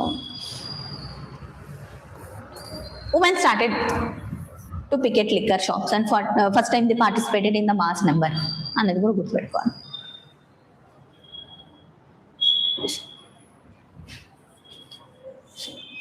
modern హిస్టరీలో if they are giving అంటే 10 questions లో ఒక 2 or 3 కష్టంగా ఉంటాయి. 2 questions it max 2 questions కష్టంగా ఉంటాయి. So most of the time ఈజీనే ఉంటాయి. సో అందులో మనం టైం లైన్ కొంచెం గుర్తుపెట్టుకోవాల్సి ఉంటుంది. So next question, it's current affairs question. How many of the above are members of North Atlantic Treaty Organization? So ఇక్కడ కూడా యూ హ్యావ్ టు తెలిసి ఉండాలి. తెలిసిందే లేదంటే లేదు. Recently Sweden and Finland is added in to the NATO organisation. That's why it's there in the question. So no, Sweden. I think North Macedonia is also part of that one. Then Austria is not part of that one. Bulgaria is a part of NATO. So Croatia, Serbia is also joined, and I think Croatia is also not part of that. So only 4 or only 5? Only 4. So there's a 12 founding members, and recently Sweden and Finland have joined, but Norway has been previously there. It means like all Scandinavian countries are part of that one as of now. And just have a look at who are all the European member countries. This Croatia is also part of, and Serbia somewhere around in Serbia. Oh, Serbia is not part of that one. Then Bulgaria, Latvia, all these 3 countries also. Like remember that all 3 countries is also Latvia, Estonia, Lithuania are part of NATO. Turkey, Greece, this we can say, Montenegro, Slovenia. Austria is not part of that. So Canada and so European union లో countries ఏవి ఉన్నాయి? Like what is Ukraine, Croatia, Austria. Just have a look at a countries ఉన్నాయి, ఏవేవి touch అవుతున్నాయి. So చిన్న చిన్నవి అవసరం లేదు, బట్ ఒక అంటే ఎలిమినేట్ చేయడానికి గుర్తాయి. యాజ్ అంటే we are also humans, we can't remember everything. So ఆ లిమిటెడ్ దాంట్లో ఒక స్మార్ట్ వర్క్ చేయాలి. స్మార్ట్ గెస్సింగ్ కోసము గుర్తుపెట్టుకోవాలి. So Turkey, Greece, Moldova, Ukraine, Belarus లేదు నాటోలో. It touches the America, Russia and Bulgaria ఉంది.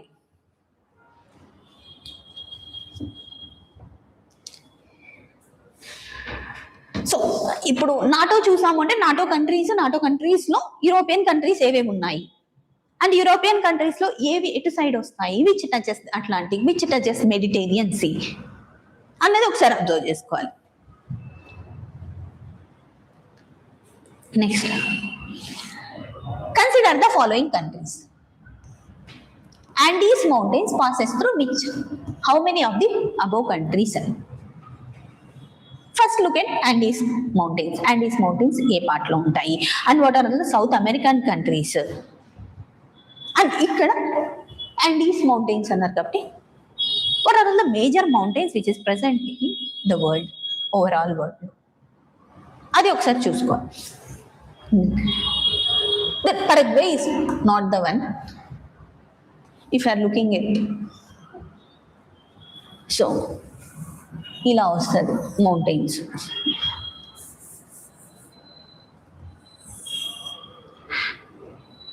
So Paraguay, Uruguay is extreme ఎండ్లో ఉంటాయి. They are not the part of that one. It passes through Bolivia, Chile, Peru, Ecuador, Colombia, Venezuela. So,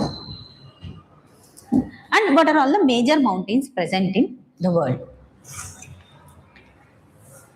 Andes, Drakensberg, it is present in South African region lo untadi, and Atlas is a major mountains which is present in the African region, and Great Dividing Range అంటే ఆస్ట్రేలియాలో మధ్యలో ఎల్లవు, it is a part of eastern part of Australia has Great Dividing Range. Then Rockies are western side, Appalachians are eastern side of America. Then ikkada Alps highest mountain Mount Blanc present in the Europe. Ikkada Pyrenees mountains ఉంటాయి, Spain ఆ ఏరియాలో Pyrenees mountains.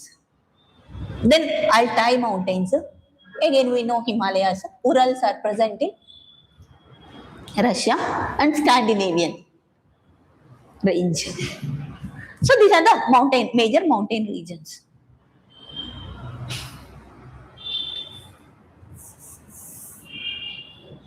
Atlas mountain, see Atlas mountain passes through which of the following countries, they might ask.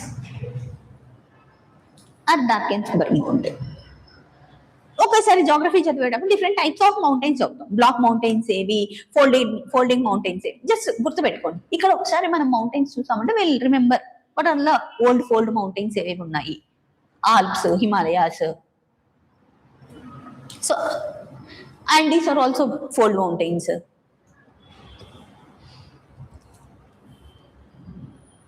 ఒక 2-3 times different aspects లో చూస్తే automatic గా గుర్తుంటది, గుర్తుండకపోవడానికి ఏం లేదు, at least అంటే ఎలిమినేట్ చేయడానికి వరకు గుర్తుంటది. 100% నాకు గుర్తులే అంటే గుర్తుండదు, ఎవరికి కూడా గుర్తుండదు. జస్ట్ రివైజ్ చేసినప్పుడు we can able to eliminate, we can able to easily identify, అక్కడి వరకే గుర్తుంటది.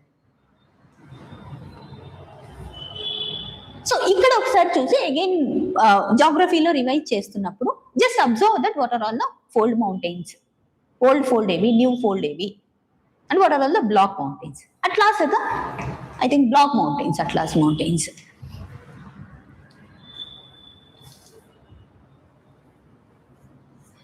సో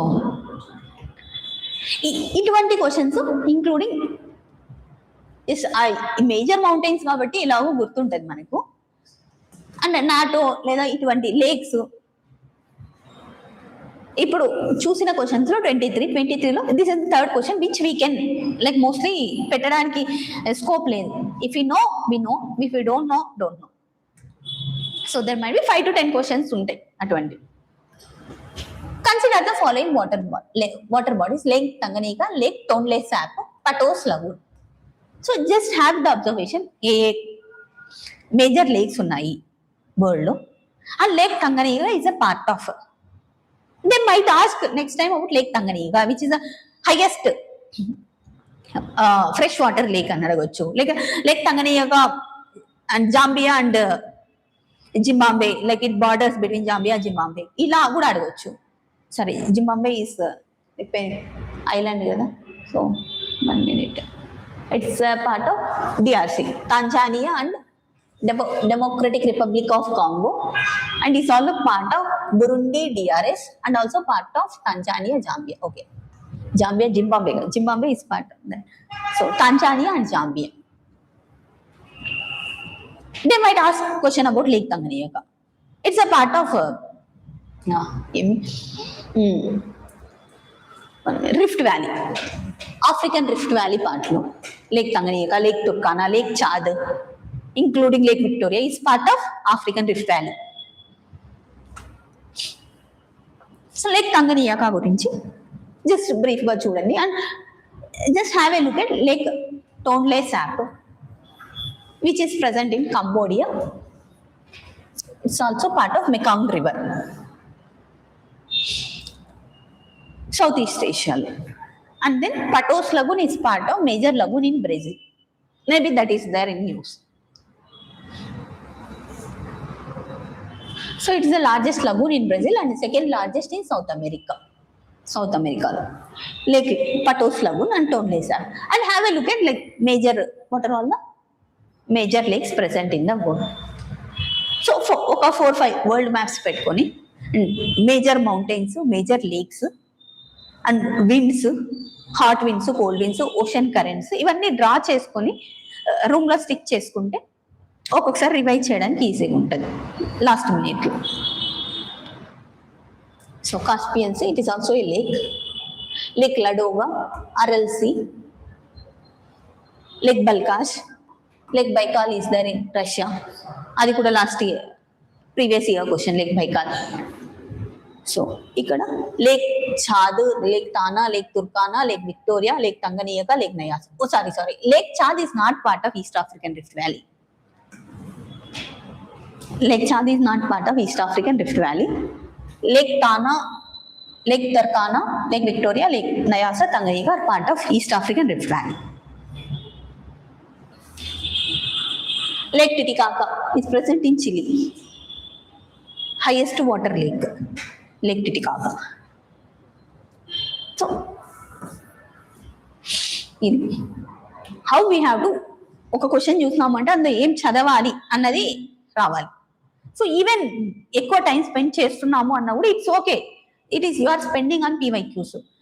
డౌన్ టు అర్త్ లేదంటే యునెస్కో వెబ్సైట్కి వెళ్ళి అక్కడ టైం స్పెండ్ చేయడం కంటే కూడా ప్రీవియస్ ఇయర్ క్వశ్చన్ పైన స్పెండ్ చేసి వాటి ఆప్షన్స్ పైన టైం స్పెండ్ చేయండి. And again I'm saying like I have seen most of the student will make separate notes PYQs పైన. అలా కాకుండా పేపర్ ప్రింట్ తీయించుకుంటారు కదా, ఆ పేపర్లోనే రాసేసుకోండి పక్కన 1 or 2 sentences. ఈజీగా రివైజ్ చేస్తాము, ఇంకొక టైం స్పెండ్ చేయాల్సిన అవసరం లేదు. ఇంకో బుక్ లో రాసినామంటే అది ఎప్పటికీ రివైజ్ చేయలేదు. So next question, it's about turmeric.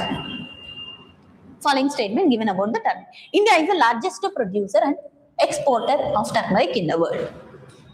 Again at least we can get that probability here ఈ క్వశ్చన్ లో. More than 30 varieties of turmeric are grown in India.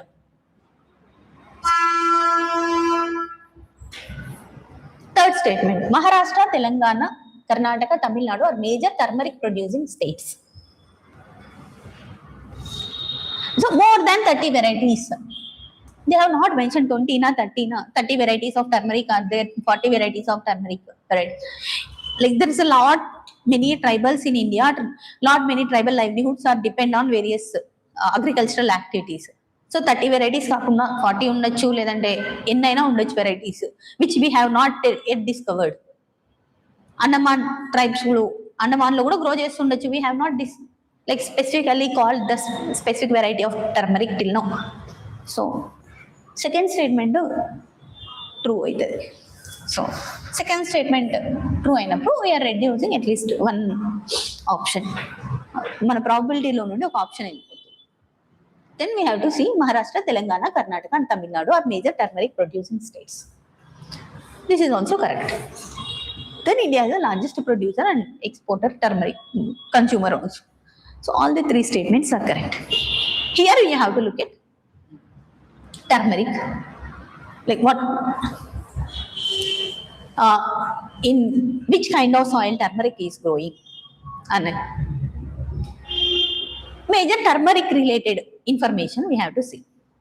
Ikkada India is the largest producer and consumer and exporter of the turmeric. 62% of the world trade lo India occupies that place. Next year they might ask more than 50% of the turmeric in the world is held by the India. అడగొచ్చు. So it's more than 50%. It's around 62% of the world trade is contributed by India itself. Then turmeric, Maharashtra, Telangana, Karnataka and Tamil Nadu are major turmeric producing states. Global turmeric లో after India China is the largest producer. Just have అంటే China తర్వాత Myanmar ఉంది, తర్వాత Nigeria, Bangladesh ఉంది. Just have that glance. India తర్వాత China ఉంది అంతే. Then major Erode city in the Tamil Nadu is the major turmeric producer and exporter in the world in India. Then it's a tropical crop. It can grow in the various heights and also turmeric in India with GI tag. Like Sangli turmeric, Vengao turmeric in Maharashtra, Tamil Nadu Erode manjal, and Meghalayalo Lagdong turmeric. Recent gaane vachindi Lagdong turmeric. So these are the GI tags related to turmeric. And recently, government has formed National Turmeric Board with headquarters in Telangana and Nizamabad, which is handled by Ministry of. In general, this turmeric board, coffee board, are handled by the Ministry of Commerce and Industry. Tea board, coffee board, even Commerce and Industry handle this. So remember these GI tags.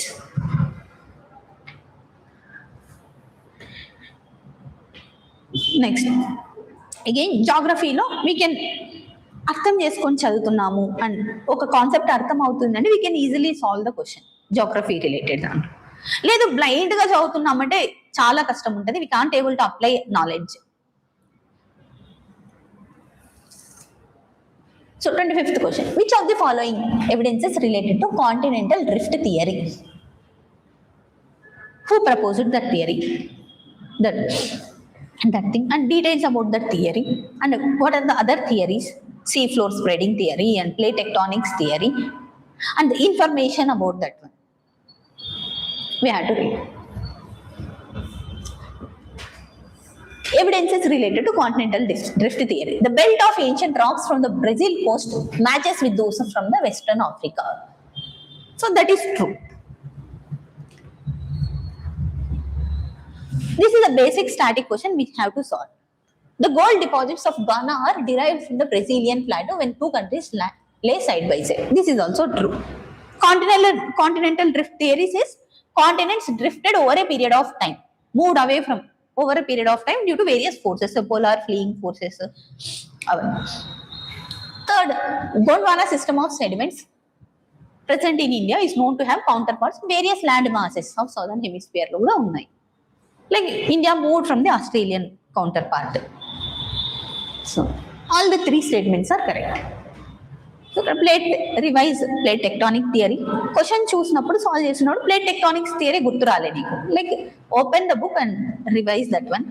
Plate tectonics theory, sea floor spreading theory ఏం చెప్తుంది, and continental drift theory ఎలాగో you have to read.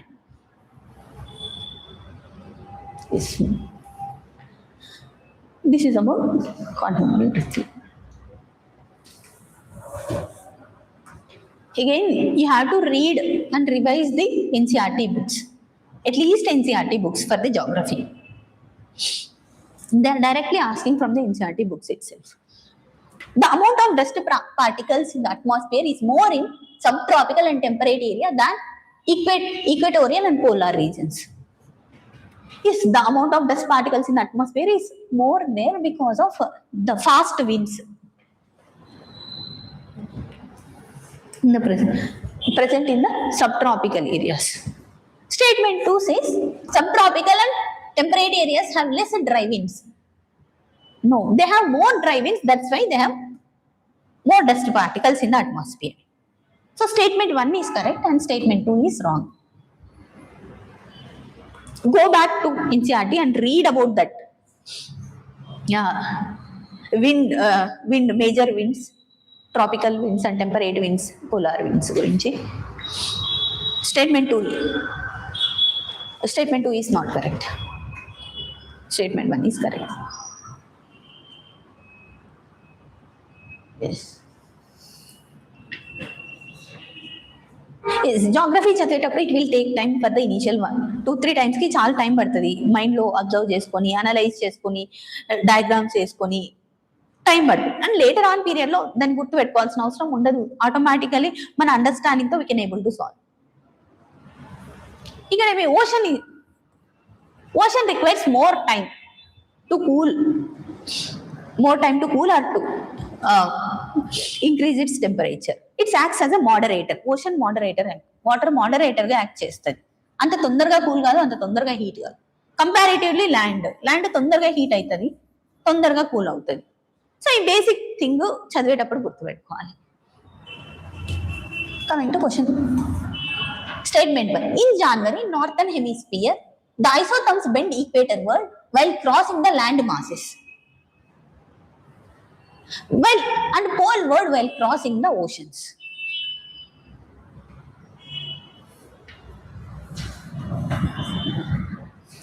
So, 1 minute. In January, in northern hemisphere, the isotherms bend equatorward while crossing the land masses.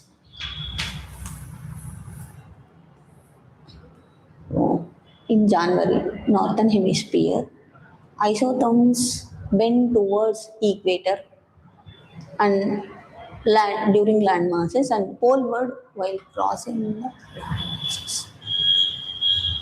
Okay. Next system. In January, the air over ocean is warmer than that over the land masses in the northern hemisphere.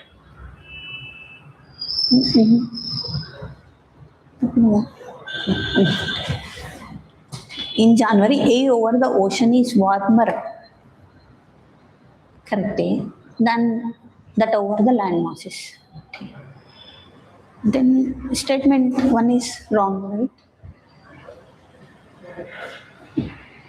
In January, northern hemisphere, isotherms bend equatorward while crossing the land masses, and poleward while crossing the oceans. Okay, 1 minute. 5 degrees centigrade, 5 degrees centigrade.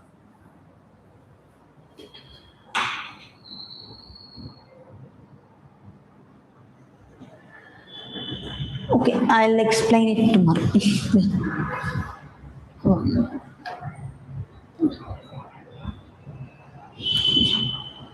Air over oceans are warmer that over the land masses in the northern hemisphere. It's air over the land. ఇది correct like just కొంచెం confuse. Okay, I'll explain it tomorrow. So no. Again, this question also we can solve it through common sense. If you are observing statement 1, in the context of effect of water on the rocks, chalk is known as a very permeable rock, whereas clay is known as quite impermeable. It is quite impermeable or least permeable rock. Statement 1 saying chalk is permeable, whereas clay is quite impermeable or less permeable. Statement 2 says chalk is porous, hence can absorb water. So if statement 1 is correct, statement 2 explains that statement 1. If you are observing statement 3, clay is not at all porous. The statement 1 itself says it is quite impermeable. If statement 1 is correct, then statement 3 will definitely be wrong. If statement 3 is correct, statement 1 definitely be wrong.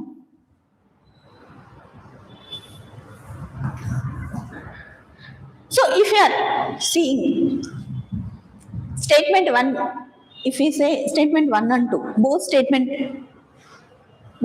2 and 3 are correct, but only one of them explains the statement 1. So both statement 2 అన్నది correct తప్పు అవుతుంది, then 1 కూడా wrong అవుతుంది. If you are eliminating, then again read that one. If you are looking at the terminology given, porous ఉంటేనే observe చేసుకుంటారు, then only one of them will be correct, and that explains the statement 1.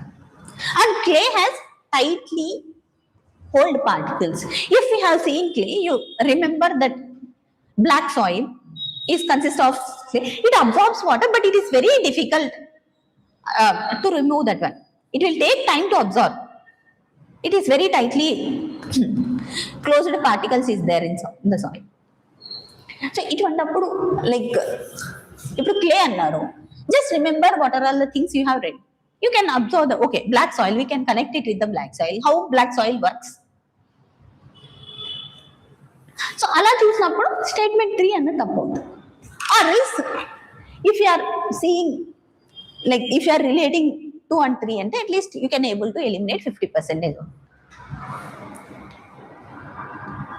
Yes, chalk is generally considered as very permeable, and the particles in the chalk is distributed in the spaced manner. That's why it absorbs more water. Whereas clay is a small, tightly packed particles.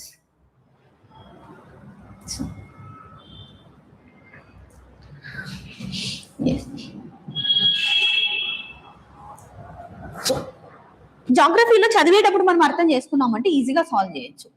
Just ఒకసారి ఈ isotherms concept and wind concept, so ఇవి ఒకసారి revise చేయాలి. And ocean currents and their names, ఎక్కడ flow అవుతాయి, ఏ reason లో flow అవుతాయి అన్నది ఒకసారి రివైజ్ చేయాలి.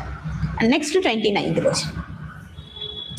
Without the atmosphere temperature would be well below the freezing point everywhere on the earth surface. ఇది ఒక ఎక్స్ట్రీమ్ స్టేట్మెంట్స్ లాగా అనిపిస్తుంది, but this is correct. Atmosphere అనేది లేకపోతే ఎర్త్ అనేది ఫ్రీజ్ అయిపోతుంది. It is not considered as like habitable planet. What is atmosphere? Atmosphere is considered gases. ఏ gases ఉంటాయి which holds temperature? Green house gases ఏవైతే మనం కన్సిడర్ చేస్తామో, water vapour, carbon dioxide. So ఈ గ్యాసెస్ అన్ని hold చేస్తాయి temperature. So heat absorbed and trapped by the atmosphere maintains our planet's average temperature. This is also correct. Atmosphere gases like carbon dioxide are particularly good at the absorbing and trapping radiation.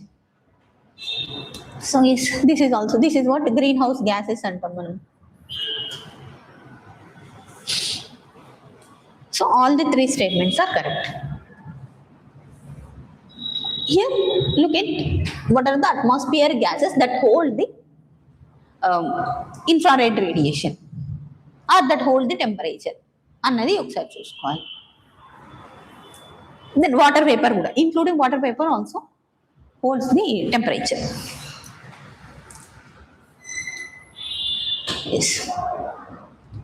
The heat absorbed and the atmosphere, trapped by the atmosphere, it's maintained at 15 degrees centigrade, the average temperature.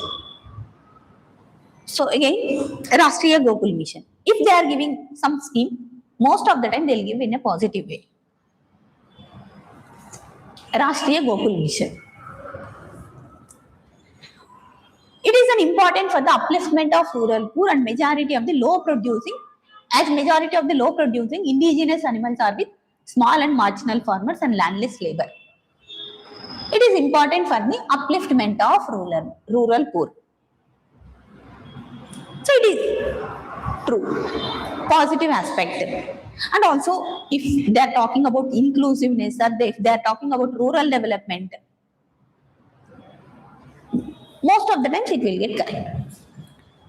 And second statement, it was initiated to promote indigenous cattle and buffalo rearing and conservation in a scientific and holistic manner. Can we say అంటే ఏదైనా ఒక scheme scientific holistic manner లో ఉండదు అని చెప్పగలమా? చెప్పలేము కదా. So what ever they have given, like ఒక policy frame చేస్తున్నారు, that might be scientific sense లో ఉంటుంది, హోలిస్టిక్ మేనర్ లో అడ్రస్ చేస్తారు ఒక ఇష్యూ. నారో వ్యూలో లేకపోతే ఇర్రేషనల్ వ్యూలో ఉండదు. Constitution itself says scientific manner లో డెవలప్ చేయాలి అని. Second statement correct. So both 1 and 2 are correct. If you are looking at ఒక స్కీమ్ చూస్తున్నాము అంటే what is there main intended objective? So అదొకటి గుర్తుపెట్టుకున్నాం అంటే remaining we can able to read. And అది మెయిన్ గా ఆ ఒక్క పాయింట్ గుర్తుపెట్టుకోవాలి. రిమైనింగ్ అంటే జస్ట్ గ్లాన్స్ చేసి వదిలేసాను. పిన్ టు పిన్ గుర్తుపెట్టుకోవడానికి వెళ్ళకూడదు. ఇక్కడ సైంటిఫిక్ హోలిస్టిక్ మేనర్ లో అడిగినారు, నెక్స్ట్ టైం కూడా అంటే ఇన్ డీటెయిల్ గా అడుగుతారు అనేది. Just what is that theme of that scheme and remaining we just glance చేసి వదిలేసారు. ఏదైనా like if it is an exceptional thing then we have to remember that. Yes, Rashtriya Gokul Mission promotes the indigenous breeds.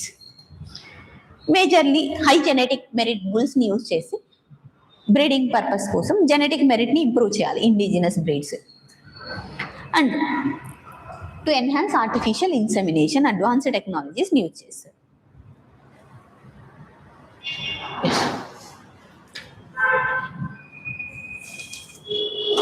So ఇప్పుడు ఈ question Rashtriya Gokul mission complete గా నేను చదవలేదు కదా, నేను చదివిన కరెంట్ అఫైర్స్ లో లేదు కదా అని వదిలేయకూడదు. Just look at that one, we can able to solve that question applying our basic knowledge.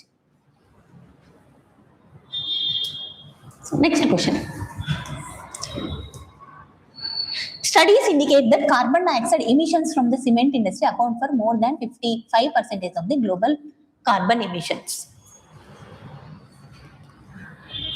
So ఇటువంటప్పుడు like they are more looking towards mains perspective యాంగిల్లో అడుగుతున్నారు.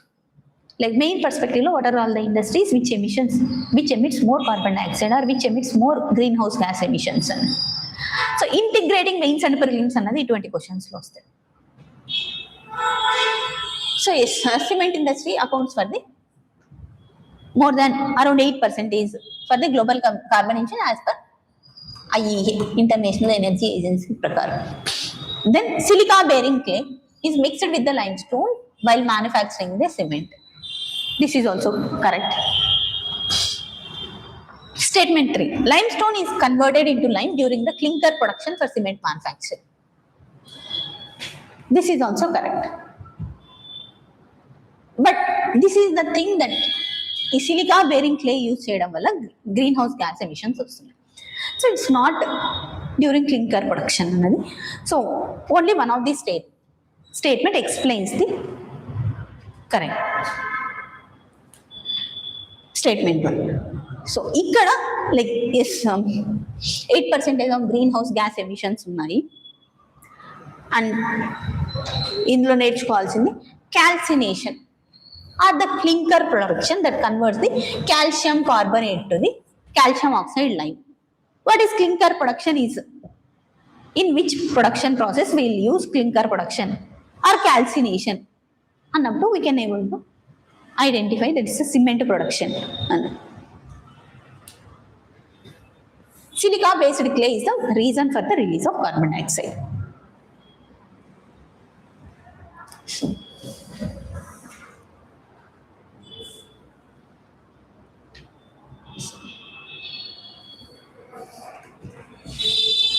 సో ఏదైనా ఒక లైక్ ఇన్ డీటెయిల్ గా ఇటువంటి క్వశ్చన్స్ లో డీటెయిల్ గా చదవాలి అంటే it is more of mains perspective angle లోనే ఉంటుంది. కాబట్టి ఇటువంటివి వి కాంట్ ఎక్స్పెక్ట్ మనం అంటే ప్రిలిమ్స్ కంపైలేషన్ లో వస్తాము, ప్రిలిమ్స్ స్పెసిఫిక్ దాంట్లో చదువుతాము అనేది అప్పుడే ఎక్స్పెక్ట్ చేయలేము అనమాట.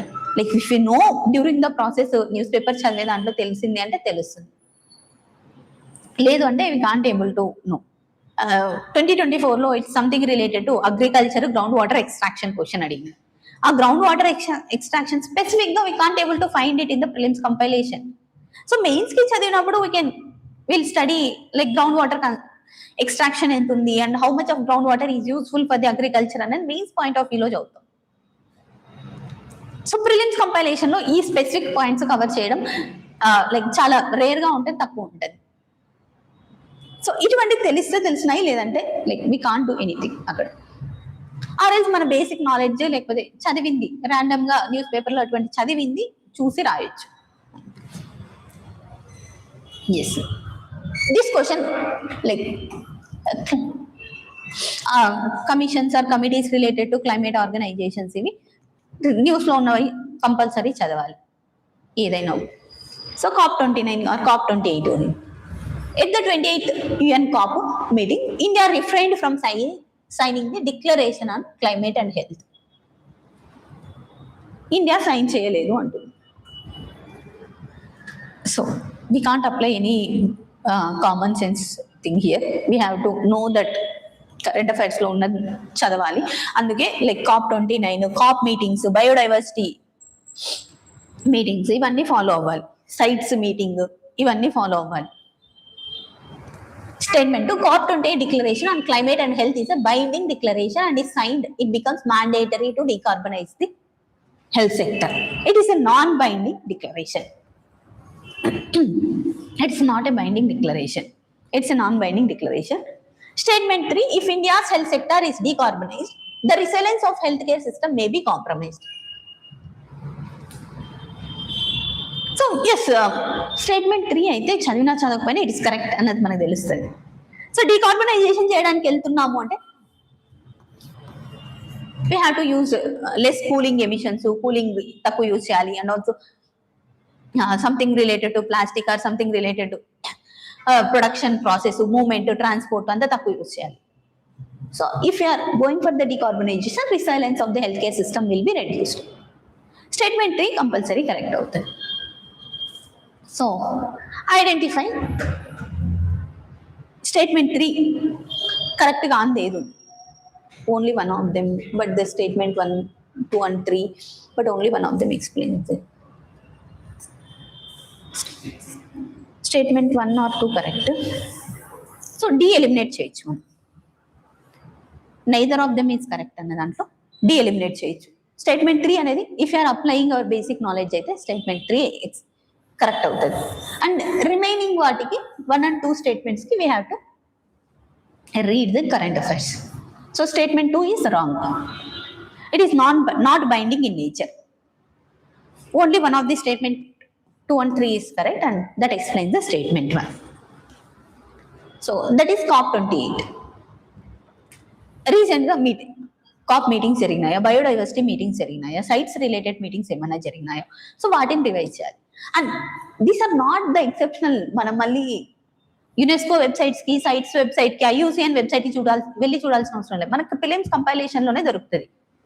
సో కోచింగ్ ఇన్స్టిట్యూట్స్ ఇస్తున్న ప్రిలిమ్స్ కంపైలేషన్ లోనే దొరుకుతుంది. సో వాటినే ఒకసారి చదివి రివైజ్ చేయాలి.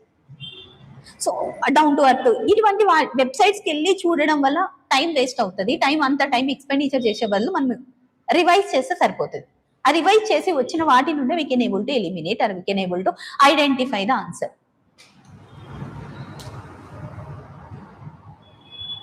So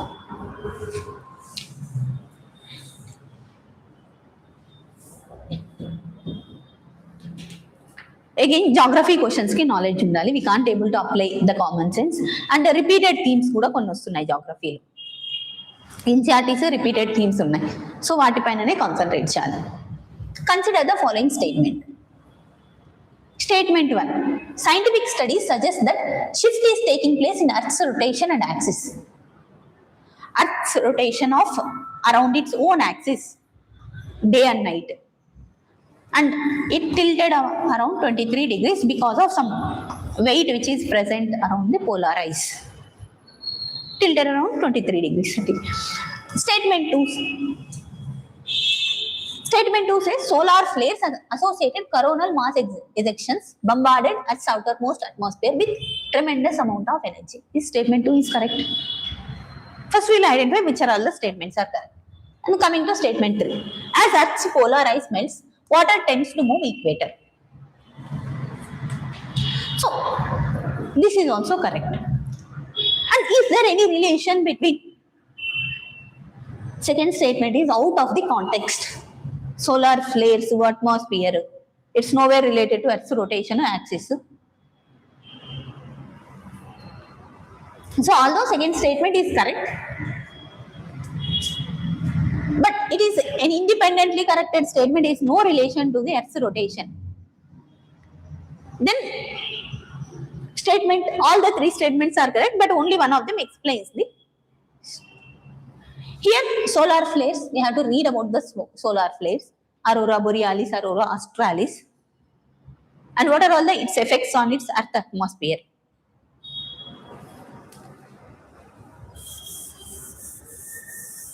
And Earth rotation, tilted angle, and what controls day and night.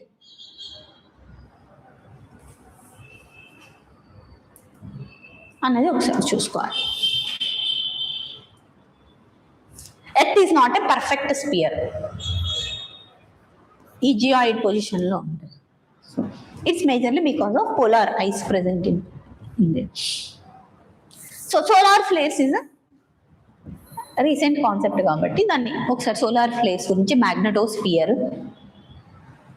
దాని గురించి చదువుకోవాలి. And it disturbs radio communication. It is also previous year questions, coronal mass ejections, solar flares గురించి కూడా క్వశ్చన్ వచ్చింది. So then recently days on Earth are growing slightly longer.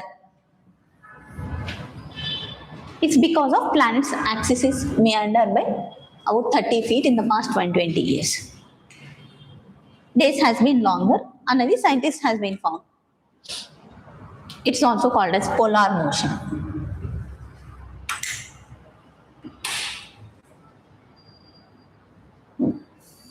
Again, current affairs news. So,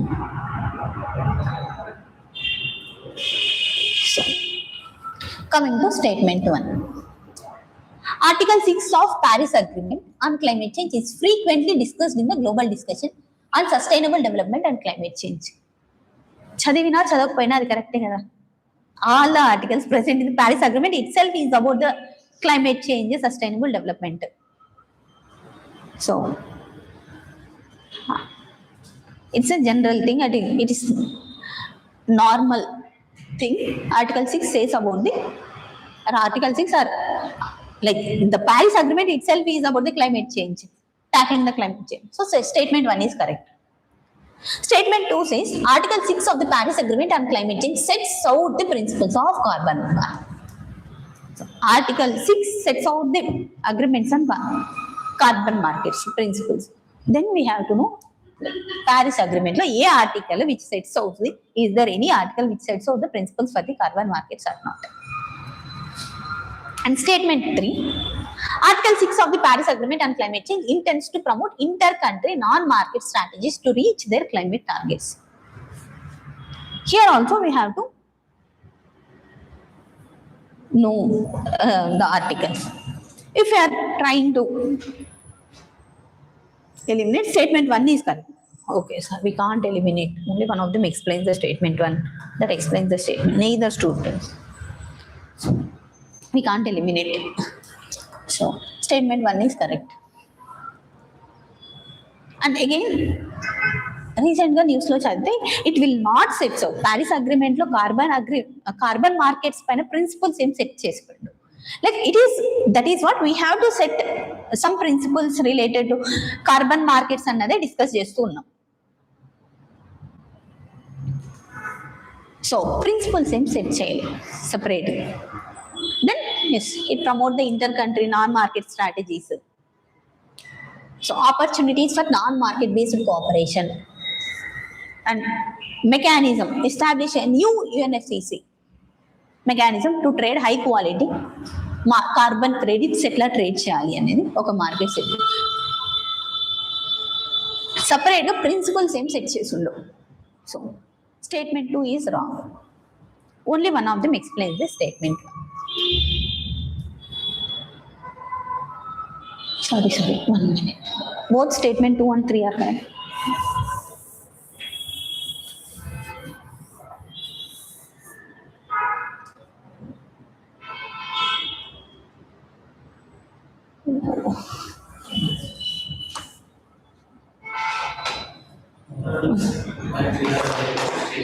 But Article 6 of the Paris Agreement of climate change sets out the principles of carbon markets. Yes, it promotes the inter-country non-market strategies to reach out the agreement. There are 3 components of the article. Okay, 1 minute. I'll try to explain Article 6 and COP 29 tomorrow. I'll try to explain.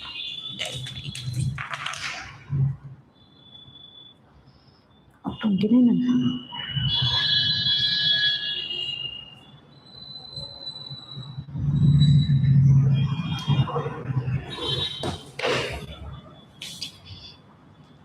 So, okay. And next question. And these are also the questions which we can, like factual based questions. We have to read current affairs lo chadivi undali. Ledante le. We can't able to do anything. Which one of the following launched the Nature Solutions Finance Hub for Asia and Pacific? Asia and Pacific కోసం nature solutions for finance. It's majorly for to tackle the climate change or nature based solutions ni finance చేయడం కోసం.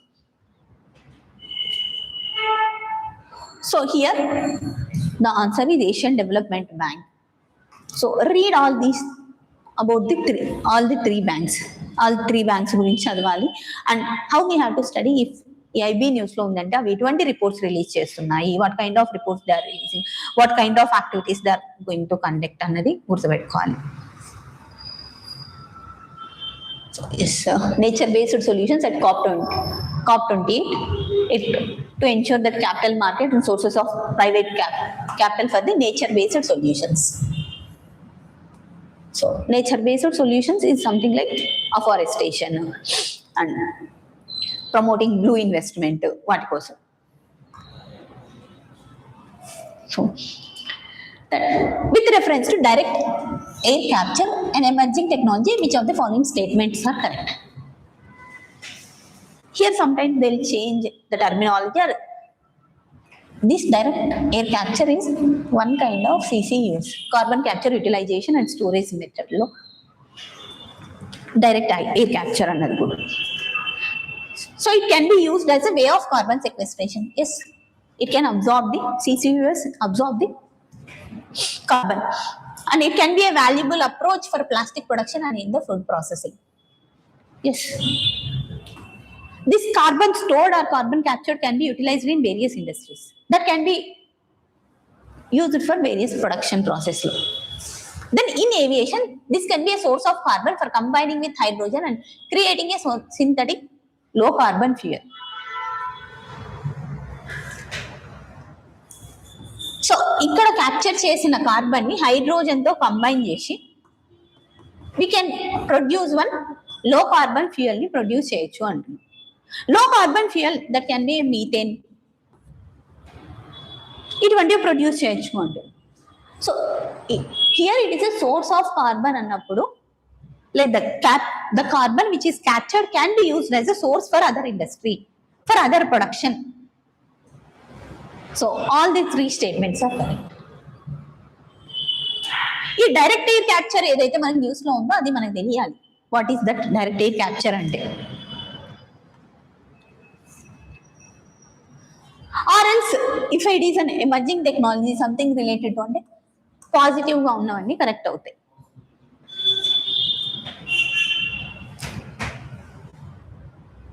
So yes, direct air capture is a technology that extracts carbon dioxide directly from the industries which is releasing the carbon dioxide, and it can be used in various feedstock, specifically for the carbonation in the beverages and food preservatives. Yes, it can be used in cement, fertilizer that we have studied in carbon capture utilization and storage. And అందులో what is new is carbonation in food preservatives. Food processing లో కూడా use చేయొచ్చు మనం capture చేసిన carbon. And it is also known as the process power to liquid.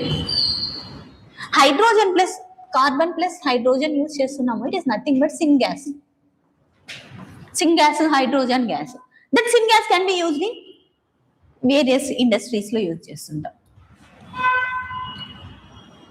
So yes to produce synthesis gas which is processed as synthetic jet fuel. Aviation lo kuda use cheyochu fuel. Next question regarding peacock tarantula, which of the following statements? Sometimes gangetic dolphin, sea cow itvanti repeated ga adugutunnaru species. So read about peacock tarantula in brief along with these given options. It is an omnivorous crustacean. Peacock tarantula is a spider. Its natural habitat is in India is limited to some forest areas, specifically to Andhra Pradesh. And it is a natural habitat, is an arboreal. It lives in the tree species. So, it is correct. It is a carnivorous species. Peacock tarantula. It has that color changing capacity also. So, attractive colorings untadi. IUCN lo it is a critically endangered species and specifically to deciduous forest of Andhra Pradesh. Peacock tarantula is also known as Guti tarantula. Guti is a part of Andhra Pradesh. So it's endemic to that region. It is critically endangered species. Next year they might ask like IUCN status of various species, columns రోస్లో ఇవ్వచ్చు, or else direct question కూడా అడగచ్చు. So it is a critically endangered species. It dwells in the holes of trees. It's an arboreal species. All the three are correct. So again, integration of mains and prelims. So ఇటువంటివి specifically we can't able to like read and remember for prelims అన్నప్పుడు ఇబ్బందిగా ఉంటుంది. Already mains oriented point of వ్యూలో కొంచెం చదివినప్పుడు ఈజీగా ఉంటుంది. So consider the following statements.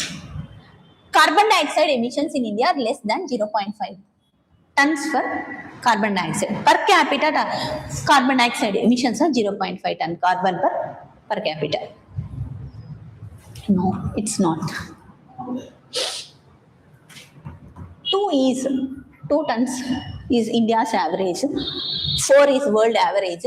Somewhere around 16 or 10 to 16 is USA tons.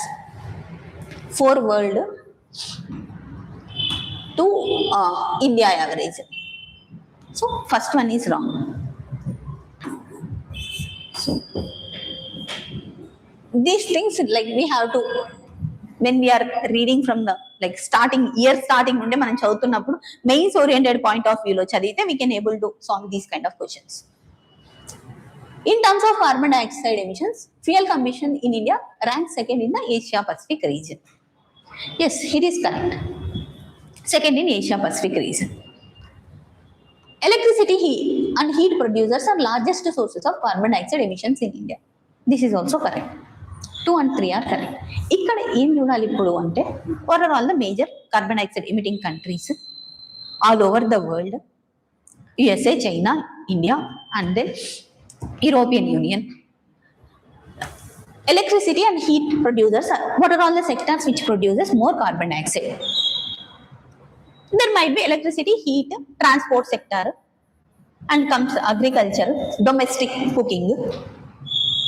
So ye may be major producers, so major sectors of heat producing another ఒకసారి చూసుకోవాలి. So yes.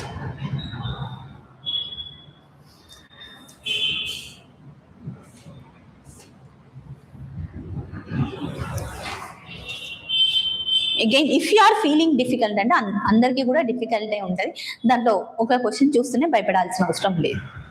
I leave 10 to 15 questions అనుకున్నప్పుడు so maybe ఇది కూడా ఒక question అనుకోవచ్చు అంతే. So again but already PYQ ఉన్నప్పుడు మనం దాన్ని చదువుకోవాలి. సో దాన్ని ఇది కూడా కష్టమని ఎగ్జామ్లో వదిలేయచ్చు, బట్ నాట్ ఇన్ ప్రిపరేషన్లో టెస్ట్ సిరీస్ చేసేటప్పుడు. So cassava is a woody shrub.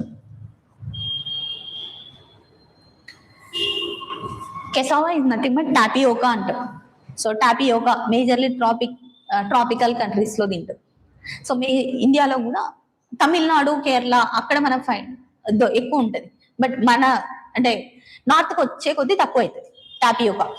So cassava is nothing, it is a woody shrub which is majorly in the tropical countries. Ginger is a herb. ఈ herb అన్నది తెలుసు, but it is a pseudostem or not. So it is a pseudostem. Pseudostem అంటే it's a kind of leaves. బనానాది కూడా మనం pseudostem అంటాం. It's a leaves transformed into that stem, అది pseudostem. So ginger is also pseudostem. Malabar spinach, it is an herbaceous climber.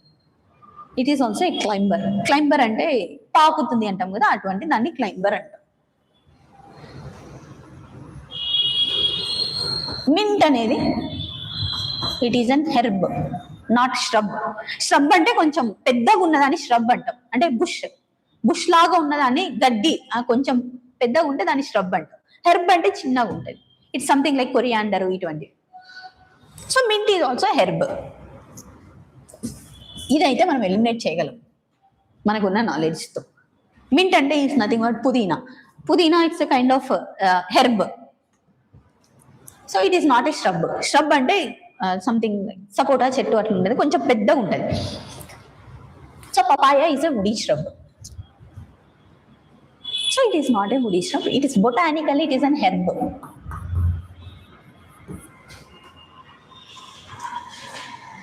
So which of these are native to India or native to South Asia అన్నది ఒకసారి చూసుకోవాలి మనం. So papaya is also not native to South Asia. It is related to I think America, South America. So ఇందులో like only 3 are correct. Last 2, mint is a herb, papaya is also a herb. So it's native to Central America, sorry, not South America. It is native to Central. It is botanically, papaya is botanically herb. Mint is also a rhizome aromatic. It's a perennial herb. Perennial అంటే continuous గా ఉంటుంది, annual అంటే ఒకసారి వస్తుంది. So it is a perennial herb. Malabar spinach is a fast growing herbaceous climber, native to South Asia. Ginger is also a pseudostem. It is also a perennial herb. Pseudostem అంటే leaves transformed into that stem. banana stem ni kuda pseudostem antaru. Cassava is a starchy tuberous roots. Tapioca, it's something like sweet potato untadi, ala untadi cassava.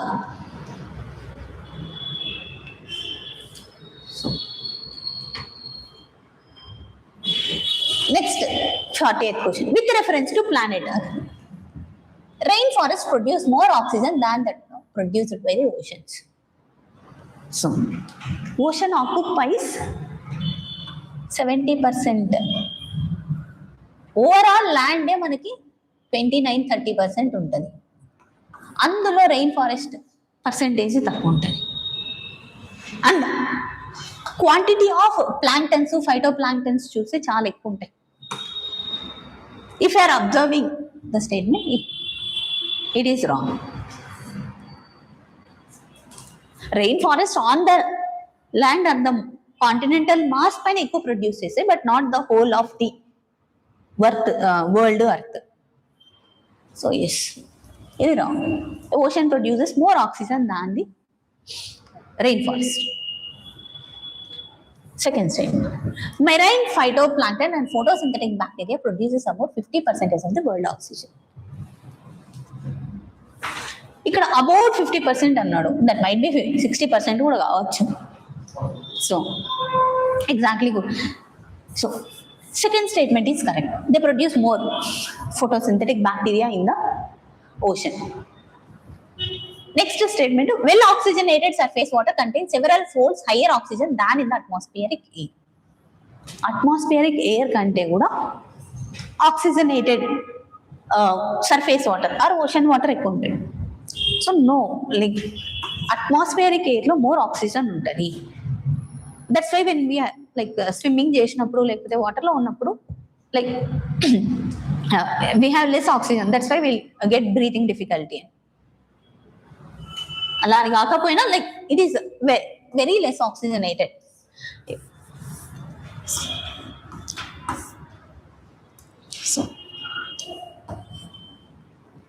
So option 2 only.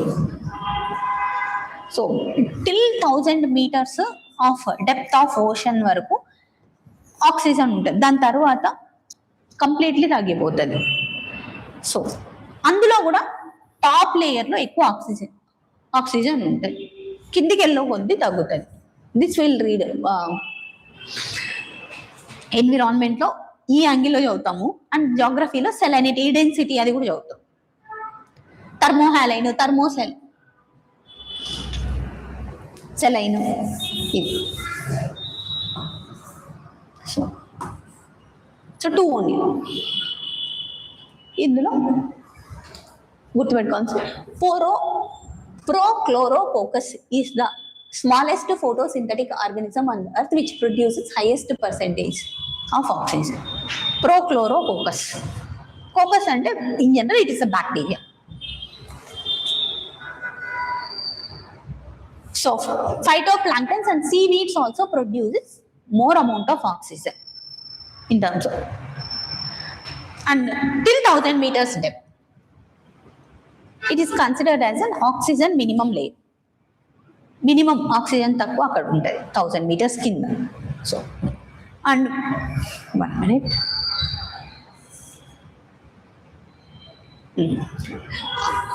Surface వాటర్లో just 8 mg per liter ఉంటుంది oxygen. అదే అట్మాస్ఫియర్లో 210 mg per liter ఉంటుంది. So why difference ఉంటుంది, అట్మాస్ఫియర్లోనే ఎక్కువ ఉంటుంది comparatively ocean water కంటే. సో ఇక్కడ నెక్స్ట్ ఎన్విరాన్మెంట్ చదివినప్పుడు వీటన్నిటిని ఫోకస్ చేయాలా. Phytoplanktons whether they release more oxygen, like why we call it as blue green algae, or why it's called as red tide. Algal blooms ని రెడ్ టైడ్ అని ఎందుకు అంటాము. సో ఇవన్నీ కూడా చదువు ఉండాలి. ఇది చదివిన తర్వాత అటు చదివినప్పుడు we have to change our perspective while study after reading PYQs.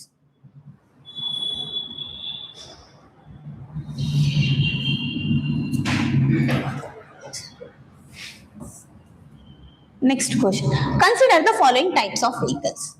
They have given full battery electric vehicles, hydrogen fuel cell vehicle, fuel cell electric hybrid vehicles.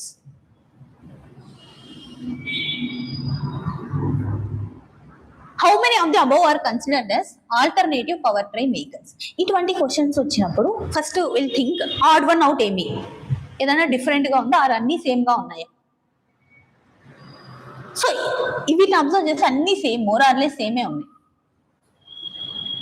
Then we'll observe alternative power train vehicles. Alternative power train, what is power train అది తెలియాలి మనం.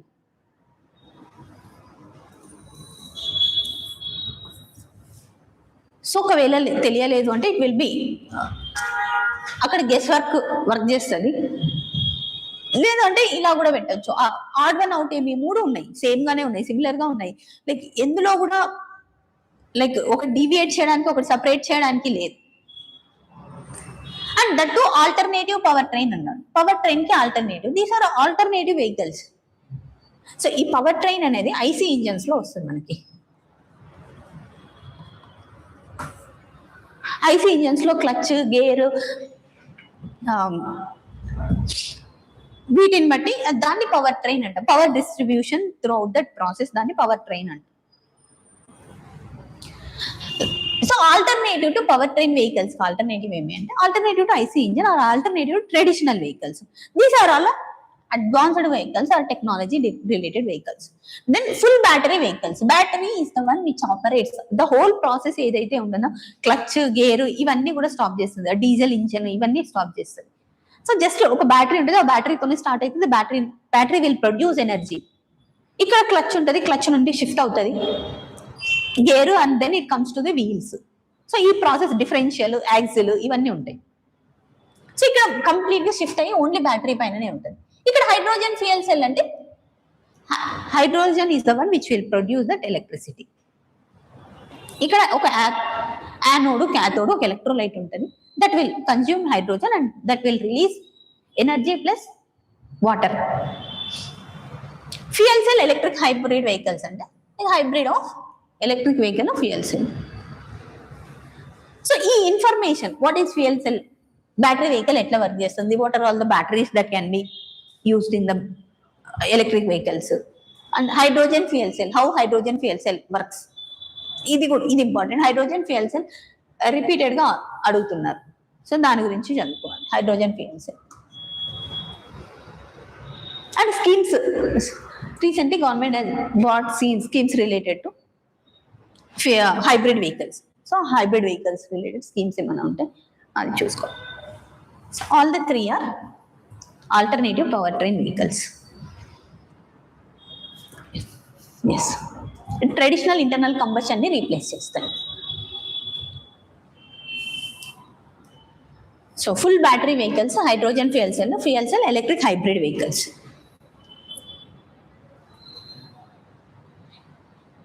Again ikkada we can use our common sense. Unmanned aerial vehicles. Statements related to unmanned aerial vehicles. Unmanned aerial vehicles is nothing but drones.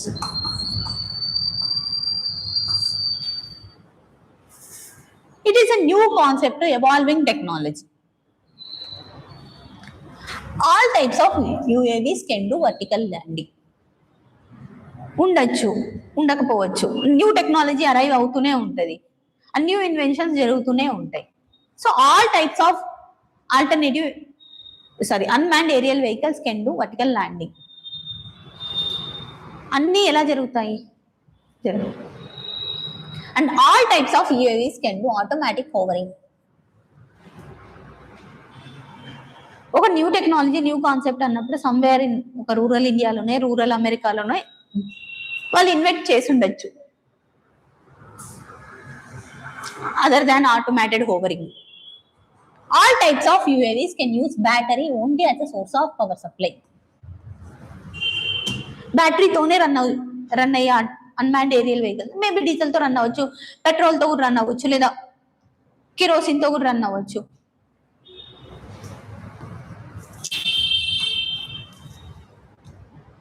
So how many of the above statements are correct? So, ఇటువంటప్పుడు if you are apply you should have tell some reason. నేను ఈ option పెడుతున్నాను అంటే నేను ఇది చదివినానా, ఇది జరిగే chance ఉందా, నీకు నువ్వు రీజన్ చెప్పుకోవాలి. Otherwise you should not put that option. Reason లేకుండా బ్లైండ్ గా ఉన్నాయి కదా అని పెట్టకూడదు. You have to specify or you have to substantiate with some reason. ఇది జరుగుతుంది అంటే ఇది జరిగే ఛాన్స్ నీకు ఎలా తెలిసింది? ఇది చదివావా లేదా నీ బేసిక్ నాలెడ్జ్? సో ఆప్షన్ చదివేటప్పుడు అది సబ్స్టాన్షియేట్ చేసుకోవాలి reasoning. Here they are saying there is a fixed wing drone which will not go for the vertical landing and take off. So adi okati. So idi okasari chadavandi. I will provide PDF. So in the context of electric vehicle batteries, consider the following elements. Here they are asking about cathodes. Battery cathodes. బ్యాటరీలో ఏ substances use చేస్తున్నాము అని, బ్యాటరీలో క్యాథోడ్స్గా ఏ work చేస్తున్నాయి. We have to know what is cathode, what is anode. అలా otherwise మన బేసిక్ కామన్ సెన్స్ యూజ్ చేసాం. Cobalt, graphite, lithium, nickel.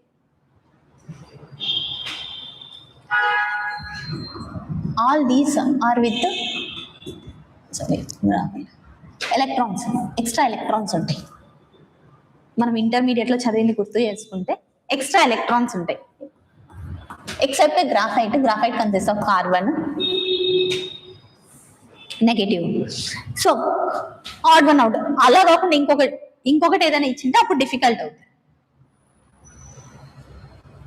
So all three are cathodes and graphite can be used as an anode. And read what is the use of cobalt used in the battery. And lithium reduces the weight, energy density ఎక్కువ ఉంటుంది. It carries more power. And also same with the nickel. Nickel ఉంది అంటే battery longer time వస్తుంది. So what is their basic use? And what is the advantage of that specific element in that battery? Yes అంటే మిగతా inventions అవి జరుగుతుంటాయి. మనం limit చేసుకోవాలి అనుకుంటే ఇక్కడ వరకు లిమిట్ చేసుకున్నామంటే ఈజీ ఉంటుంది.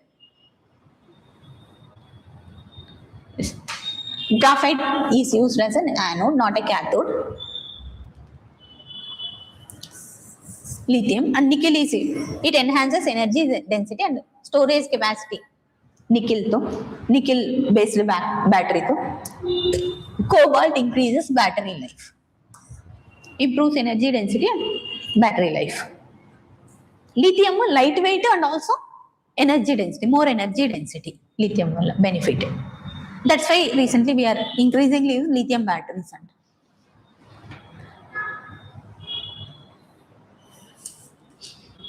this also we can use అంటే ఒక రిస్క్ తీసుకోవాలి అంటే రిస్క్ తీసుకోవచ్చు ఇక్కడ. Consider the following statement. Which of them contain the plastic? Cigarette butts, eyeglass lenses, car tires. We know definitely car tires లో ఉంటుంది. Then cigarette butts and eyeglass lenses. So cigarette butts లో cigarette butts లో కూడా ఉంటుంది. And recent eye glasses inventions లో కూడా plastic is increasingly used. So all the three contains the plastics. And అందులో CR39, Columbia resin 39 is common plastic material used in the lenses. Then tyre లో మనకు ఉంటాయని తెలుసు. And cigarette butts also contains toxic elements which contains plastic.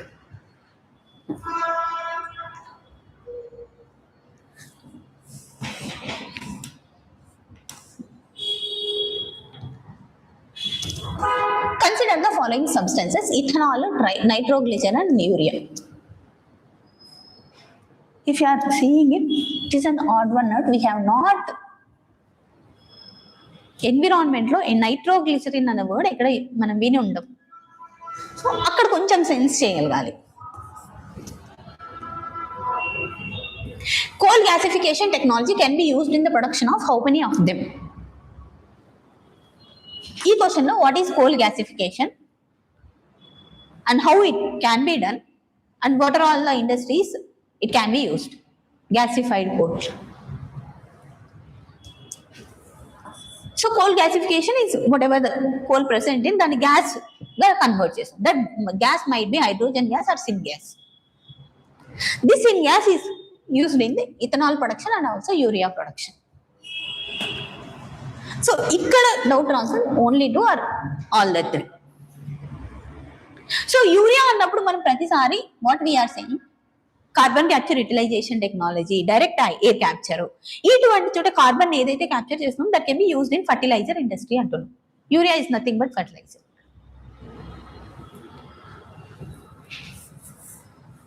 And carbon ఉంది అంటే we can produce ethanol. Low carbon emission fuel. So nitroglycerin is not a fuel, it is a drug. Can be used in the cardiac related diseases. It is a vasodilator which expands the blood vessels. Nitroglycerin. So next time they might ask about ethanol, nitroglycerin, urea. Just ఒకసారి చూసుకోండి. What is the urea industry లో ఎటువంటివి use చేస్తారు, ఏ fuels use చేస్తారు, nitroglycerin ఎక్కడ use చేస్తాము, ethanol ఎలా ప్రొడ్యూస్ చేస్తాము, what are the process, brief process for the ethanol ఎలా ప్రొడ్యూస్ చేస్తాము, ఏ కైండ్ ఆఫ్ బయోవేస్ట్తో అయినా ఇథనాల్ ప్రొడ్యూస్ చేయొచ్చా అన్నది ఒకసారి చూసుకోండి. Then only 2 is the option. Nitroglycerin is an anti-anginal effect. It is a vasodilatory drug, primarily chest pain, cardiac related diseases లో use చేస్తాం. Sinata Bio has designed an advanced gas syngas to ethanol technology to ferment the syngas. So ఈ Sinata Bio is అది news లో, it's an industry or the company, that organization that produced one technology related to syngas, coal gasification. So coal gasification గురించి basic things చదువుకోవాలి. Coal gasification technology. Next, what is the common characteristics of chemical substances generally known as Cl20, HMX, LLM 105, sometimes talked about in media? Question చూస్తే like next time మనం current affairs లో చదివినప్పుడు ఇట్లా terminology వచ్చినప్పుడు గుర్తుపెట్టుకోవాలి. What is the terminology we have to remember, that might ask in the exam. So these Cl20, HMX and LLM are explosives used in the military weapons. ఇక్కడ guess చేయడానికి కూడా it is very difficult, options కూడా కష్టంగా ఇచ్చినారు. These are alternatives to hydrofluorocarbon refrigerants కాదు. So these are explosives in military weapons. Cl20 they are in current affairs లో ఉన్నవే, current affairs చదవాలి. సో ఇందులో చదవాల్సింది ఏమి అంటే Cl20, HMX, these are nitroamine explosives. ఒక్కసారి ఈ వర్డ్ ని గుర్తుపెట్టు, nitroamine explosives. Nitroamines can be used in అటువంటి నెక్స్ట్ ఏదైనా క్వశ్చన్ వస్తే nitroamines are explosives that can be used in military weapons. These are the kind of HMX and Cl20 are nitroamines అన్నది ఒకటి. It's more powerful than RDX చదువుకుంటాం. So LLM 105 It is not nitramine, it is an intensive high explosive. ఇంత deep గా వెళ్ళాల్సిన అవసరం లేదు. Just overall గా nitramines are part of explosives. This a small terminology ఏవైతే ఉన్నాయో అబ్రివేషన్స్ ఇటువంటి అబ్రివేషన్స్ ఏవైనా న్యూస్ లో ఉంటే వాటిని చదవాలి, గుర్తుపెట్టుకోవాలి.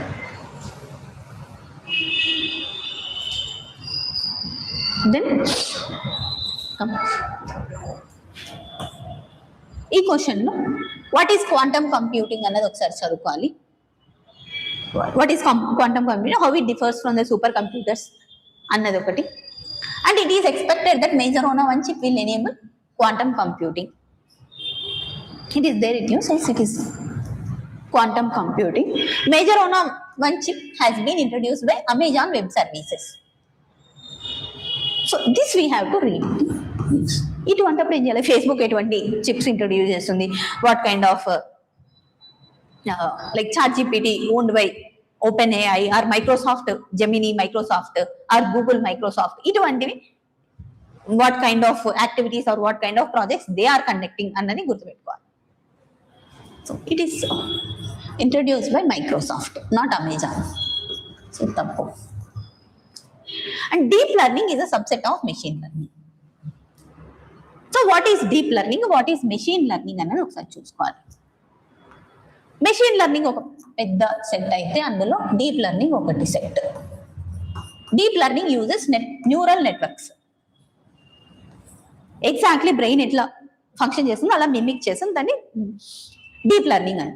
It's a kind of machine learning. So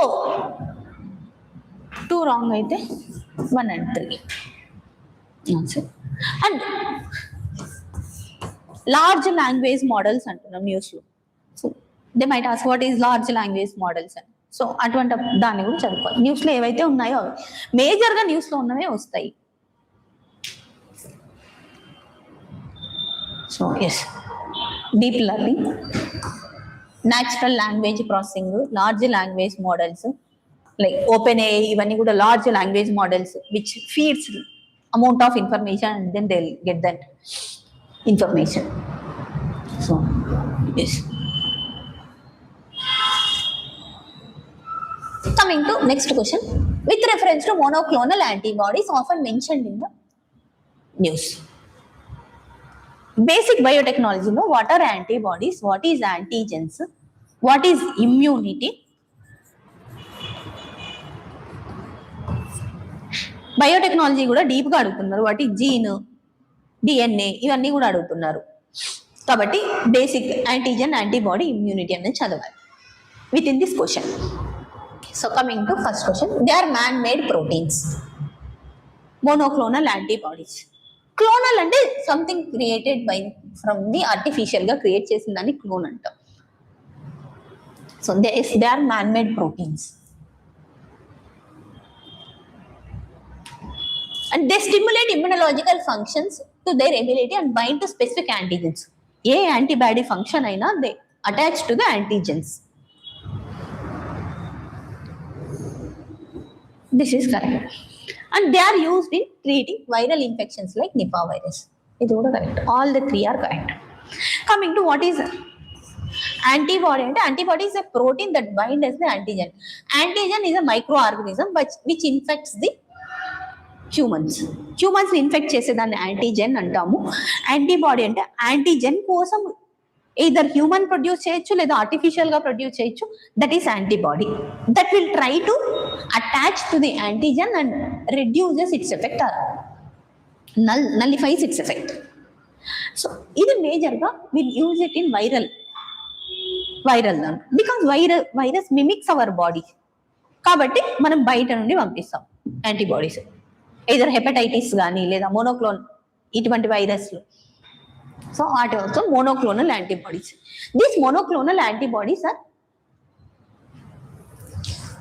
taken from the B cells. B cells ని బయటికి తీసి దాన్ని ప్రొడ్యూస్ చేసి దెన్ యాంటీబాడీస్ ని ప్రొడ్యూస్ చేసి again we will inject those monoclonal antibodies into the human body. So these monoclonal antibodies are widely used in immunity. ఎక్కడైతే compromise అయి ఉంటుందో అక్కడ monoclonal antibodies బయట నుండి యాంటీబాడీస్ పంపిస్తాం. Auto immune disorders, viral infections like COVID-19, Ebola, Nipah.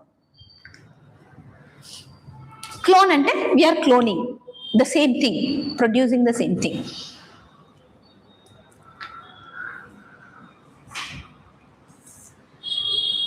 Next, this also we can use it through our common sense. No virus can survive in ocean waters. So, like we have to substantiate అది extreme ఉంది కదా అని కదా, we have to కొంచెం అక్కడ నిలబడి ఆలోచిస్తే no virus, అసలు ఓషన్ వాటర్స్ లో వైరస్ లేకుండా ఎలా అయినా ఉంటుందా? లైక్ ఎక్స్ట్రీమ్ పోలార్ ఎండ్స్ లో, ఎక్స్ట్రీమ్ టెంపరేచర్స్ లో కూడా కొన్ని ఆర్గానిజమ్స్ ఉంటాయి. Researchers might not found till today. So ఉండొచ్చు. So, no virus can infect bacteria. So, virus requires one basic thing chadi undala. Like virus requires one host cell. And appude survive aitadi. Adi bacteria ayi undochu, human ayi undochu. So, or else animal ayi undochu. No virus can infect bacteria. No virus can change their cellular transcriptional activity in the host cell. So, there is a type of RNA virus, DNA virus. So, in RNA virus, they will change the transcriptional activity within the cells. Transcriptional activity is a part of production of or replication of genes. Replication.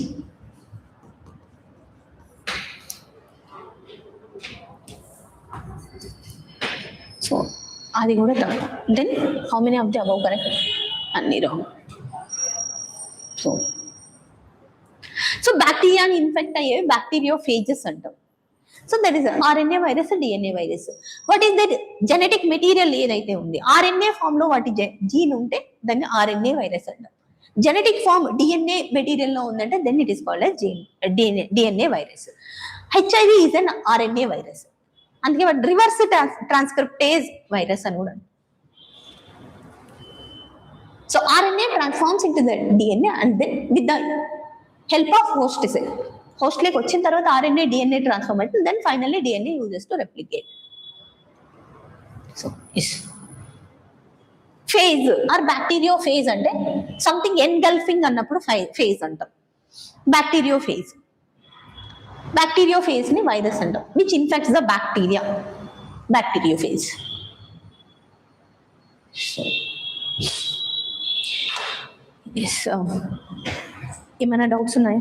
Like so tomorrow 15 నుండి continue చేస్తా, 15 నుండి remaining 100 వరకు. Already 8 అవుతుంది. So basically like one thing, most of the time we can use our common sense, static knowledge తో solve చేస్తాం.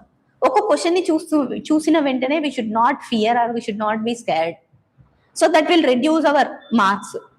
Are in that fearness లో మనం తప్పు పెట్టే ఛాన్స్ ఎక్కువ ఉంటుంది. సో ఇది రాకపోతే పర్లే, I get through other questions అని. అది బేసిక్ థింగ్ అయినా inflation like first of all we have to revise our standard sources అన్ని రివైజ్ చేస్తాము. దెన్ ఇన్ఫ్లేషన్ బేసిక్ థింగ్ ఏది గుర్తు రాకపోయినా ఇట్స్ ఓకే, ఇది గుర్తు రాలేదు లేదా ఇది నాకు రాదు అంటే we have to move on. So అక్కడ స్ట్రక్ అయిపోయి దాన్ని చూసి భయపడినాము అంటే మనకు వచ్చినా కూడా తప్పు పెట్టే ఛాన్స్ ఎక్కువ ఉంటుంది. సో మనకున్న knowledge how we can able to solve అన్నది ఆలోచించాలి, రివైజ్ చేయాలి. So 1 minute.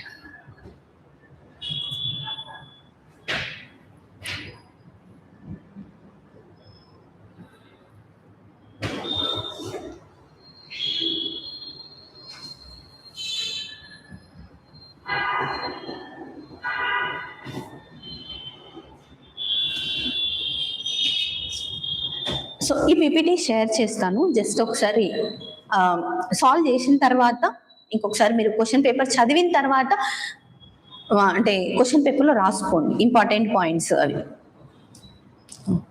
ఓకేనా? Thank you.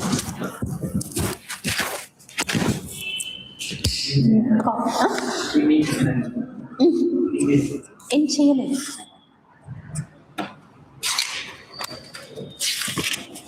సో ఒకటి COP 29 related and also article 6 of Paris agreement, అది ఒకటి. అండ్ ఐ షో టుమారో అంటే నోట్స్ ఎట్లా ప్రిపేర్ చేసుకోవాలి అన్నది నా నోట్స్ ఒకటి చూపిస్తాను. So again like why I'm saying this, it's basically I also have repeatedly like initial first 3 times struggle అయినా ప్రిలిమ్స్ క్వాలిఫై అవ్వడానికి, అండ్ లేటర్ పీరియడ్ లో 120, 130, 140 కూడా వచ్చినాయి. ఇట్స్ బికాస్ లైక్ ఎక్కడ మిస్టేక్ చేస్తున్నామో, how we have to identify అన్నది చూసుకోవాలి. ఎక్కడ మిస్టేక్ చేస్తున్నాము, లైక్ స్పెసిఫిక్గా ప్రిలిమ్స్ కి చదువుతున్నామా లేదా, సో వీటిని ఆలోచించుకోవాలి. ఎస్ ప్రణీత్ ఏం చేసి అయిపోయింది. Thank you. So prelims specific revision అనేది చేయాలి.